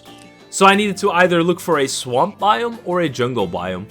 And after killing a ton of these raptor birds, I got so many feathers that I could make diamond arrows. And we were good. And just look at these things, man. They're fast. They're really fast. And they're out for blood. My goodness. They were like level 6, level 4, level 3. It was crazy. They even used their young'uns to fight me. Look at this. They employed a baby to commit... What? Man, this mod pack is wild. It is absolutely wild. I did visit this sea serpent who I killed really quickly. Took out my filet-o-fish knife and I skinned all of his scales. You know, I had to get charmed once more. A charm a day keeps the doctor away type of thing, you know. And I went on exploring for that swamp or jungle biome. And it was gonna take me a hot minute to find these.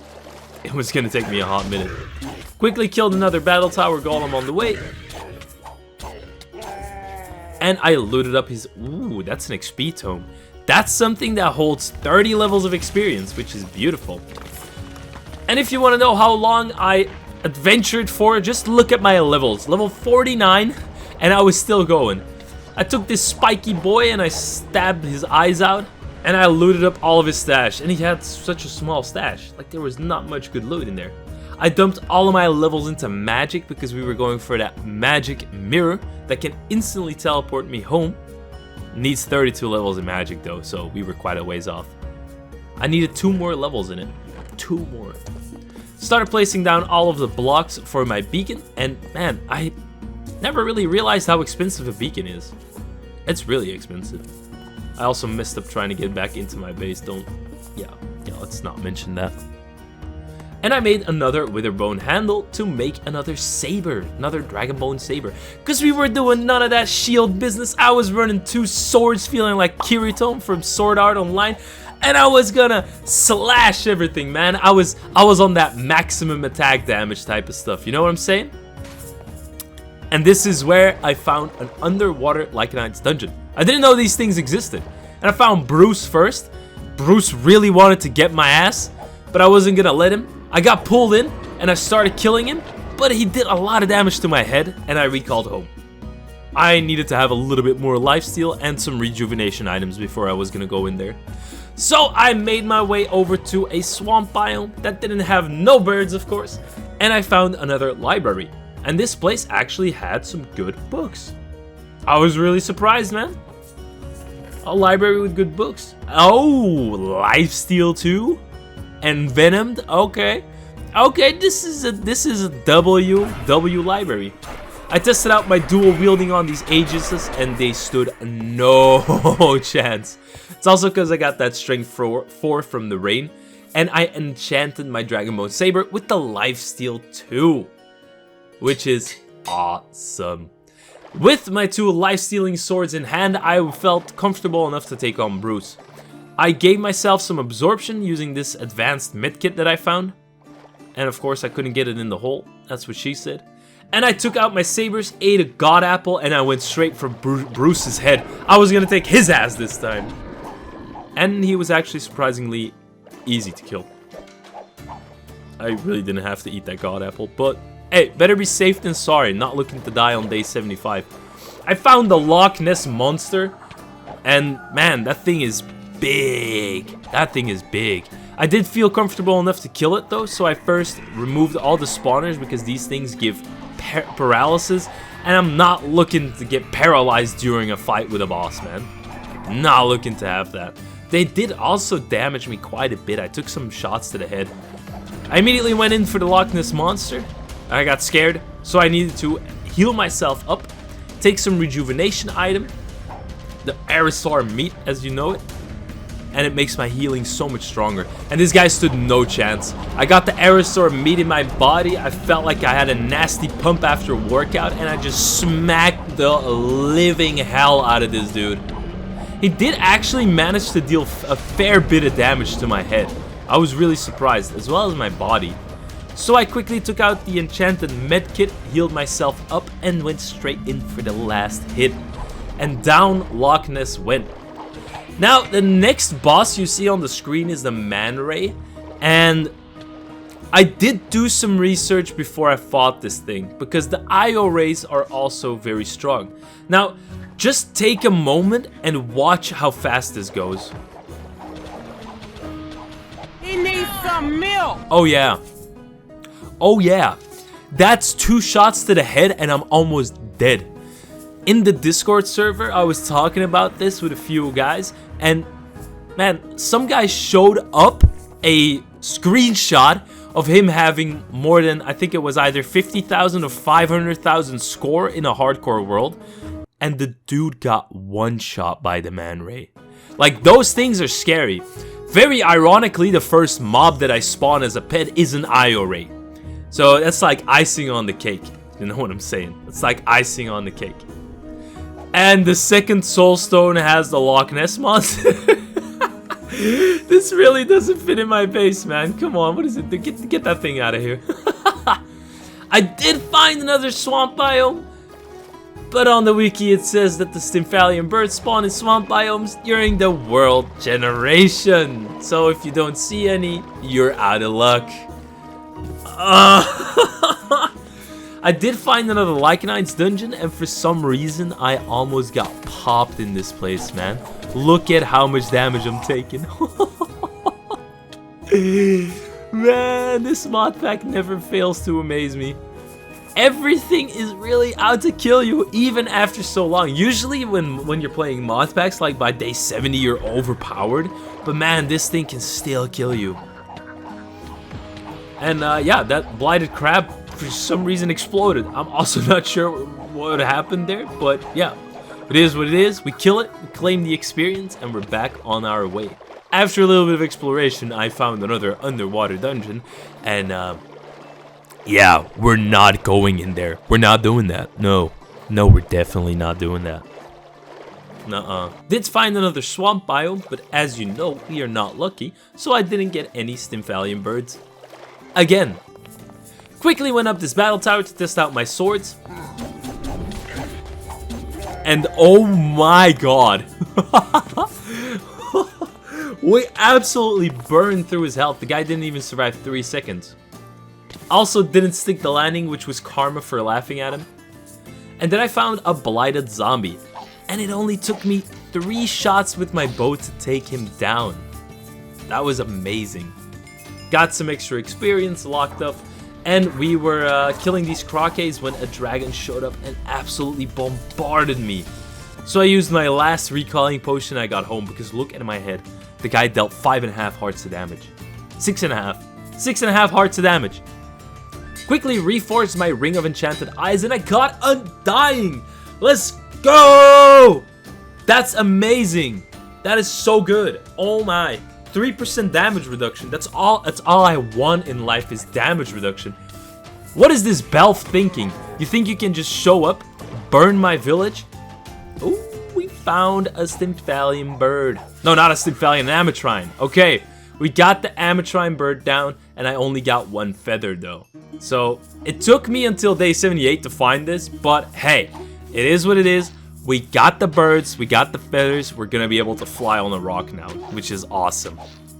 This guy was dodging and bobbing and weaving. Got stuck in midair though, so I could take him down. And by some weird coincidence, I actually accidentally mounted this dude. Yeah, that's kind of strange. But we killed him, secured the feathers, and I immediately went back home to craft that saddle, man. You already know what's going on. Avian saddle. And I gotta say, the art for the saddles looks really cool. So I summoned my rock and I wanted to put the saddle on it immediately. And he kept flying away. I did manage to get the saddle on him and we were golden. Now there's 2 reasons why I want a rock instead of any other flying mount. 1, the rock can pick up mobs with his mount ability. And that is just so amazing. Also, it's one of the easiest mobs to find in this mod pack. Now, if I get a good villager, I can just carry him over to my base. And if I find mobs that I want to farm, I can just carry them over into the farm. I don't have to lure them with any breeding food items. I also found these defiled lands and I was looking for a shambler, but I didn't get lucky on the shamblers. There were no shamblers in this defiled lands. And after flying around for a while, I spotted another battle tower and I was going to do some covert ops. Dropping in, immediately killing this battle tower golem, and this one had quite a bit of health actually. It took a long time to kill him. And after killing him, you know we were going up to that top chest to loot it. And look at that juicy loot. Oh yeah, diamonds and everything. I can never get tired of seeing diamonds. I don't need diamonds, but I mean, you can never have enough diamonds, right? Looted up another couple of arrows and we were back on our way. And flying around on a rock is just so amazing. Got to another library which had reinforced sharpness, which is for tools, which is kind of a bummer. And the other books were also kind of mid, bro. I'm not gonna lie. Did get a Fortune 3. Oh, this is pretty good. I can use the tome in my offhand and apply it to my pickaxe, which already had Fortune 3. Now I got Fortune 4. Gonna be dripping. I did find the Shambler eventually, which was good because I needed a black heart in order to make a Scarlight Reaver. That is the item which has the most inherent lifesteal possible. Now I know it's a little late to be getting a Scarlet Reaver now, but apparently it does have better lifestealing capabilities than just a saber with lifesteal 2. I killed another one just to have a spare black heart, and these wargs of course killed my rock. Which is kinda ass because it takes 3 minutes for the rock to spawn again. Yeah. I did see a dragon just laying around there, so I ate up an enchanted golden apple that gave me fire resistance and resistance, and I immediately went ham on him with my dual sabers.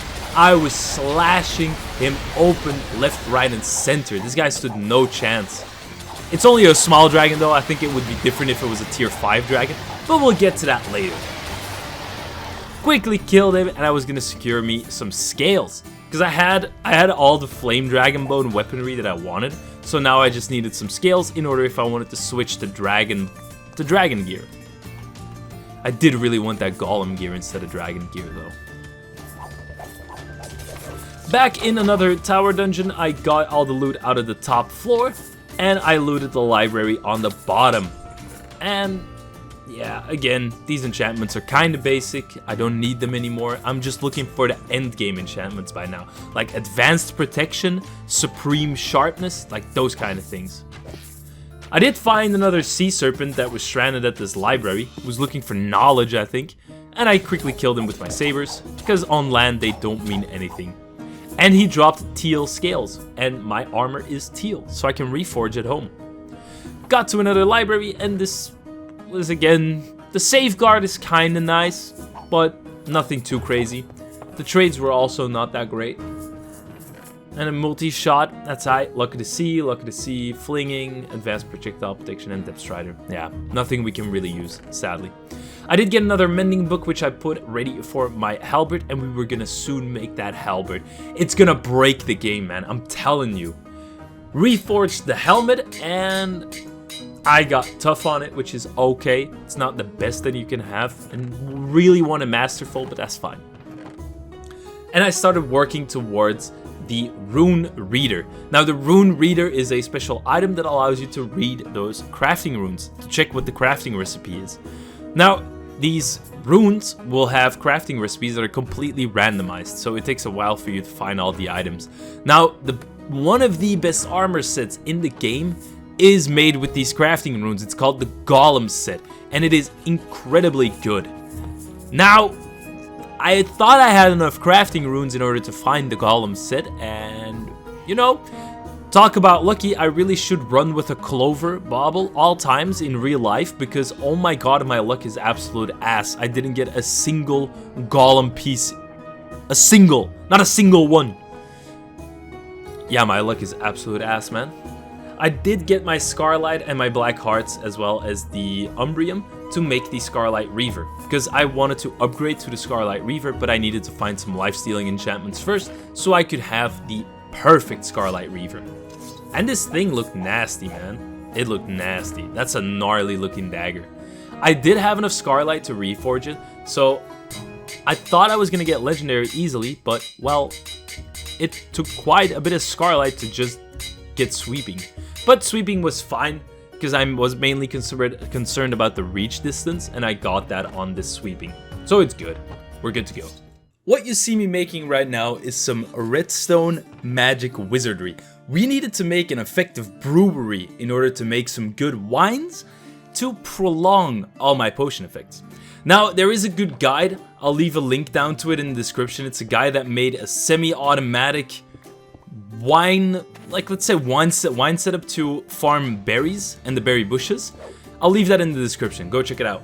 And I needed a ton of bone meal, of course, for it. So I got the bone meal, I secured all the other items, and I needed to make some recalling potions because I ran out. So the thing you do is you make warp scrolls, and then you use those warp scrolls to make a potion. You first make a nether wart potion, then you put the warp scroll in, and you'll get recall potions. One warp scroll gives you 3 recall potions, and if you craft the recipe, you get 3 warp scrolls. So it's pretty good. Make this, it's amazing. After making those recall potions, I made the last item, which is a greenhouse block. Now, those greenhouse blocks you only need 2 of, so it's fine. And then I cleared out an area to make my berry farm, pretty much. Then you place down 2 dispensers like this. You make an L shape around it with some blocks. You add some blocks on top of the second dispenser and on the sides. The next step is to put in the redstone. Well, first you put in the observer, of course, and then it is time for some redstone. Just place it along the first dispenser and on top of the observer, across all the way. And then you have a redstone clock that's constantly ticking. This will allow for the bone meal to get instantly surged into all of our crops, pretty much.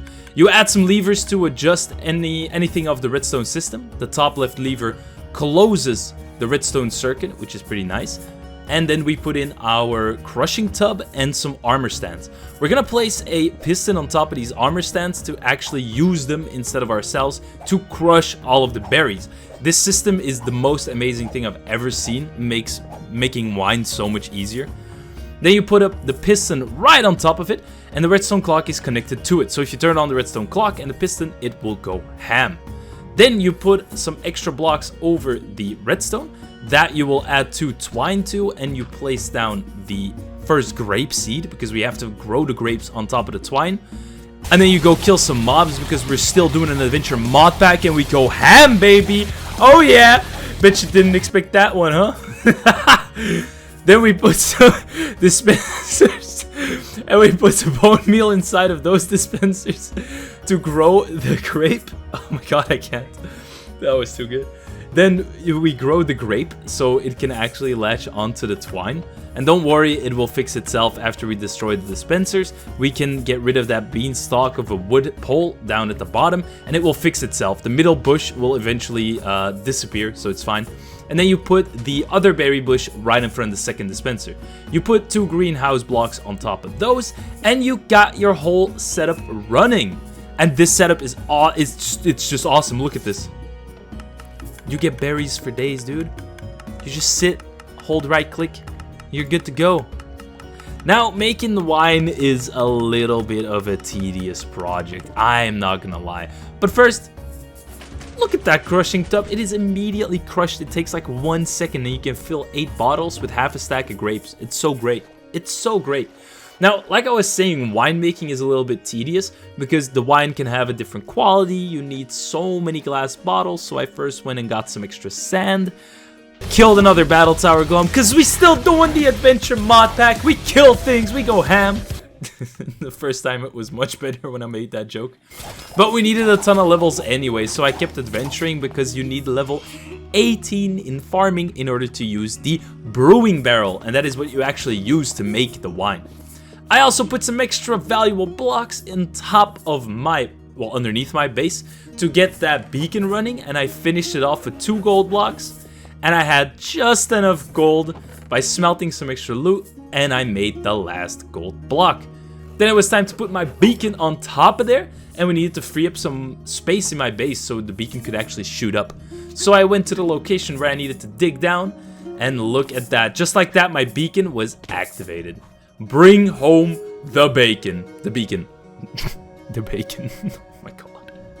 I added resistance because I didn't have enough for regeneration. You need 2 additional layers for that, and we weren't doing that. And then I made that brewing barrel. I still want to say wine barrel. No, it's a brewing. Whoa! Hey, calm down, little trite. Hold on. Calm down, buddy. I'm just brewing wine over here. Leave me alone. So the way this pretty much works is you take a grape juice, you put it inside of the barrel. It will take, I read on the wiki, a full Minecraft day of brewing in order to finish it. And after your wine finishes, you will have a certain quality on the wine. Now, the better the quality, the longer it prolongs your potion effects, and the less wine you need, pretty much. Now, the cool thing is you can use old wine that has a special quality in order to brew new wine, so it will be at least that quality. Now, you rinse and repeat this process. You gather your grapes, you crush the tub, you get your grape juice, you get more grapes, you get more stuff, and yeah, you just keep going like that. It's a very tedious process. I'm not a real big fan of doing this because it's not really interesting in a way. I mean, it's good to know for you guys so you can make your grape wine yourself, because end game you need this wine. For example, you eat a battle burrito and you can prolong its effects to 10 minutes pretty much, which is, it's stupidly overpowered for this easy of a process, but it's just, it takes time. So you go and get more sand, you make more glass bottles, you put in the grapes, you crush the grapes, you get the grape juice, and then you put it inside of the wine barrel. Now, as you can see here, I got 0.3 quality wine. Now, that's not really good. I can put this wine in the left slot, and every wine will be at least 0.3, but preferably you'd like to use a higher quality. For example, here I got the 0.63, and that's the wine I will put in the left, the complete left spot. So as you see here, I put the wine in the left slot, and now all of my next wines that I make are at least going to be 0.63. Now, you can use this process over and over again. For example, if I got a 0.7 on the next wine, I could break the barrel, put the 0.7 in, and then my wines would be at least 0.7. Also, be careful, because here you see me picking up the dispenser and it breaks the whole system. So I had to rebuild it from scratch, put the dispensers in, put everything in, the redstone clock, get all those levers set up, and after a while I was back in business, but it took some time to fix this. And then you smelt more glass, you get more bottles. I also got another wine barrel because I wanted to speed up the process, so we were running with a big setup. Then you get 0.65, which is only 0.02 higher, and then you have to break all the barrels, and then you put the barrels down again, you put the wine again, and just rinse and repeat. Yeah, this process takes a long time. I also finished up making this base for those villagers that they could start breeding, and as you can see, Aegis has spawned all around the base, which means that it is actually considered a village. So that's a good thing. They could start breeding. Now I just had to get some torches set up so they wouldn't die because of mobs. And yeah, this is RLCRAFT and I didn't really think about it, so when I placed the torch down, yeah, they go out. I didn't think it would go this deep. Yeah, we needed to set up a farm in order for a farming villager to give all the villagers food, and then we were going to yoink some of these villagers, man. That is the power of this bird. You just yoink the villager up, you fly over to my base, and you just plunk them down. And I was gonna raid that whole village. I was stealing everybody's kids. Hide your wives, hide your kids. They be stealing everybody out here. And those who know that meme, you're a real OG. So I got another librarian set up. I got a normal guy. So the normal guy is pretty much the farmer. He will take the crops and distribute the food. And I wanted to have a priest and another one as well. But this guy was running for his life when he saw me, man. Look at that. He didn't want to get yoinked. No today. I did actually yoink him though, like he had no other option. He was gonna stay with me. He was gonna be in my base, and I was going to have you procreate. Yeah. I needed more villagers, my guys. I did get the wrong librarians though, because these have paper trades, and apparently paper trades mean they can only give you like maps and books and compasses and stuff like that. They don't have enchanted books, so it's the bad ones. I put in a ton more wine, and that thing kept brewing and brewing. And then for the paper trades, I needed paper, and you can get paper by cutting birch trees and putting them next to each other in the 4x4, and you get paper that way. So I put the paper in, I got the trade, and they were getting their new trades, and I thought I was doing good. I thought I was going to get some enchanted books, get some supreme sharpness, you know what I'm saying. Yeah, I got some maps. I got maps. Just plain old Ice Plain Pathfinder map. I did raid their home and took all of their wood as a revenge, and then I was going back home because we need to set up some trading material posts. Like I was gonna have a trading post, so everything that I could trade with these villagers I was gonna put in those chests, and then I could just get it out of the chest, put it in the chest, and just rinse and repeat the trading. It was gonna make my life easier if I ever used those villagers, that is. Which, spoilers, I didn't, because they had stupid trades. Then I decided to make these small capsules. It's like you know in Japan they have like the sleeping capsules, like you sleep in like a 1 meter by 1 meter type of thing. Yeah, I was gonna make that for the villagers because after setting these up, I was gonna have my own trading hall in my base. So I went to my good buddy Mending all the way over in the port city, and I flew him all the way back home. This guy had the ride of his life, man. He must be fearing for his life being up this high, honestly. If I got carried by a giant bird up that high, I'd be shitting my pants as well, man. So I plunked him inside of one of the capsules, and then I wanted to actually find the other guy as well. I wanted to find the Viper Merchant. And this guy first had some good trades. I also unlocked a name tag trade, which is big, so I can name all the villagers that I put inside my trading hall. Back in the port city, I did find the Viper. He was hiding somewhere in the water being half health. And yeah, why couldn't it be peaceful mode? My guy, we are not playing peaceful, never. We're doing hardcore only. You know how we roll. Don't give me that attitude, peaceful. Psh, we don't do that stuff here. I did get another name tag because I needed to name this Viper villager so he would never despawn. If you don't name your villagers, it can happen that they despawn, or at least that's what I've been told. So I took the Viper 3 on top of the name tag and I named him. He was my Viper Merchant now. Look at that. It's a beautiful book, Viper 3. I really like it. I did spend so long looking for crafting runes out in the overworld, and I couldn't find anything. We needed so much more levels as well to make the halberd that I've been working towards. But if we got that halberd, we would be in for the big money. I quickly got into another sea dungeon. This guy stood no chance. Mined up the spawner, got the loot. Well, pretty much the arrows, the diamond I couldn't care about. I took the envenomed off of one of the items that I found, and all my enchantments were pretty much ready. I just needed to take that lifesteal off of that book with shocking, and then I would be good. Now, the way I do this is I put the enchanted book onto something that only takes the lifesteal, and then I take it off with a book, so the enchanting becomes way cheaper. Because if you use double enchanted books, it gets more expensive if you don't do it in the right order. Like, you go from most expensive to least expensive if you want to enchant books, pretty much. I checked on my brewery, and yeah, it was going alright.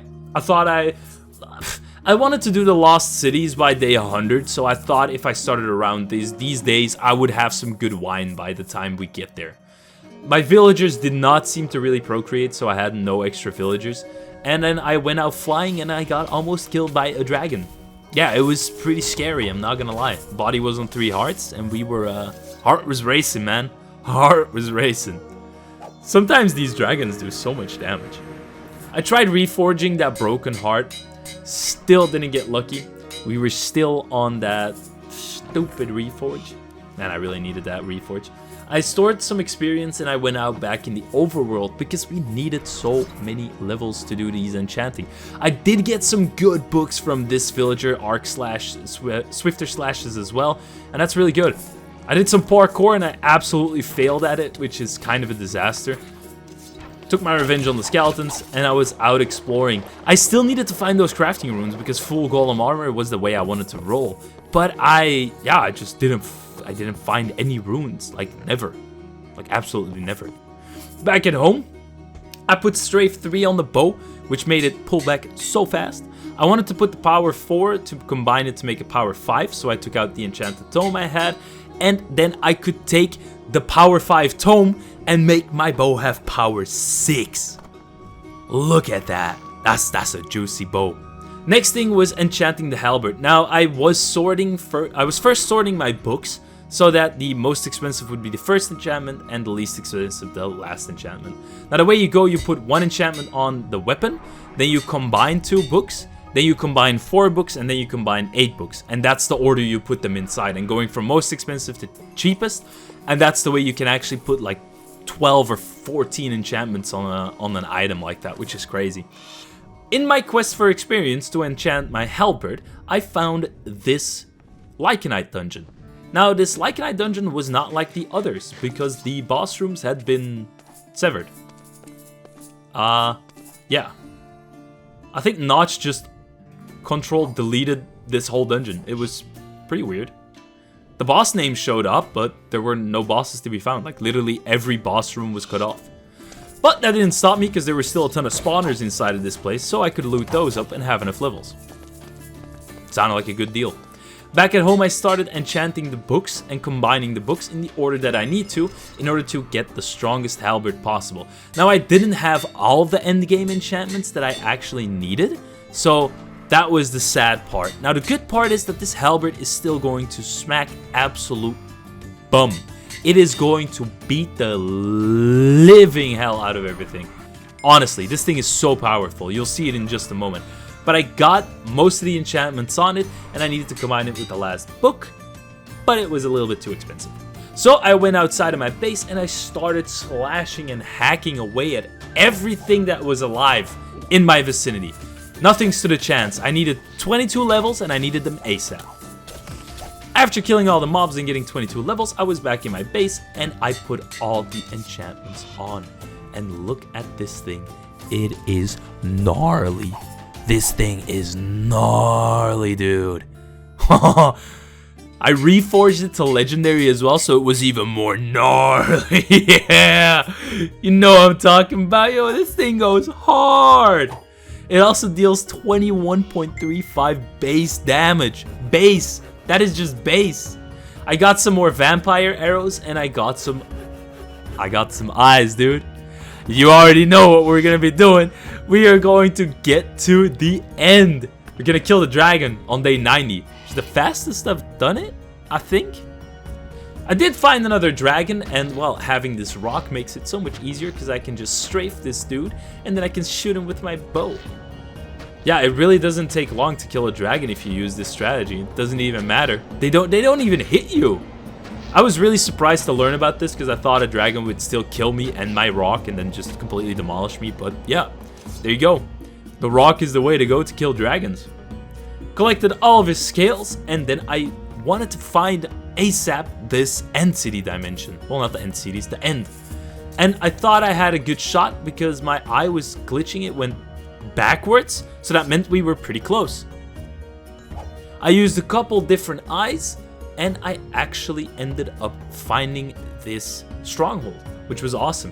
And I don't have the end remastered mod on this mod pack, so I can just put in the eyes and we're golden. We can go to the end. There we go, I spy. We made it to the stronghold. Now, this is where you'll see something really cool. I killed this imp, and yeah, this next thing, it didn't stand any chance, man. 50 damage, that's 25 hearts of damage, just straight to the dome. It wasn't even a crit, my goodness. Yeah, nothing standing any chance now. I'm gonna destroy everything. Alright, the end, here we come. Ender Dragon, you better hold your horses, because I'm coming for that booty. I'm coming for that booty, man. We are amping this gameplay up. We are entering the end game pretty soon. And I spawned on top of the platform. Now, I realized I didn't have any blocks with me, and my rock was still 130 seconds away from spawning again. So, yeah, this was absolute ass. I didn't think this through. I did think about, yeah, let's just mine some of the obsidian and then just make a bridge going towards, yeah, towards the end city. But I needed a good amount of blocks, like a good amount of blocks. I did, however, think, okay, 60 seconds, rock will spawn. I'll put my water bucket down. I'll just give myself some leeway. If I fall off, I can just I can just get back on top of the water. You know what I'm saying? So I mined a couple more obsidian blocks, and oh, that's the dragon. Oh, it took my water. It took my water. Okay, this is not fun. Okay, 40 seconds on the rock. Okay, let's just get this obsidian. Let's bridge over. Damn, that's not enough blocks. I can't jump over. Uh-oh. I need more blocks. Oh no, oh no. You are about to witness a series of very unfortunate events that will unfold in the following 10 seconds. This thing is bad news. It will throw me off of this place. I wanted to shoot it down, but immediately as I switched to my boat, my rock spawned. Now, I mount the rock, and I shoot it. And it dies. Yeah. The problem also being that the rock was very far away from the platform for some reason. Why did I get teleported here? Okay, I gotta think this through. What am I gonna do? I'm falling? Okay, what do I have in my inventory? I got the recalling potion. Alright, okay, we're good. We're golden. Recall, recall, recall. Oh my god. There's no fucking way. There's no way. It's done.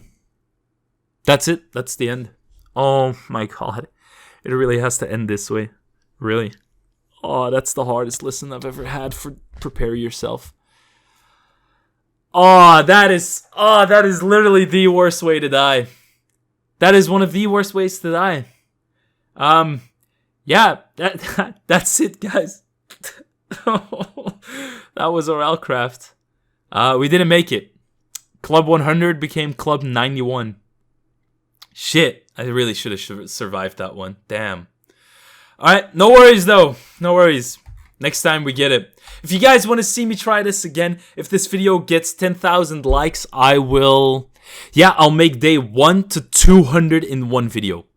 We'll just do that. If this video gets 10,000 likes, make sure your grandma likes it, and we're gonna get it. Club 200, baby. Let's go.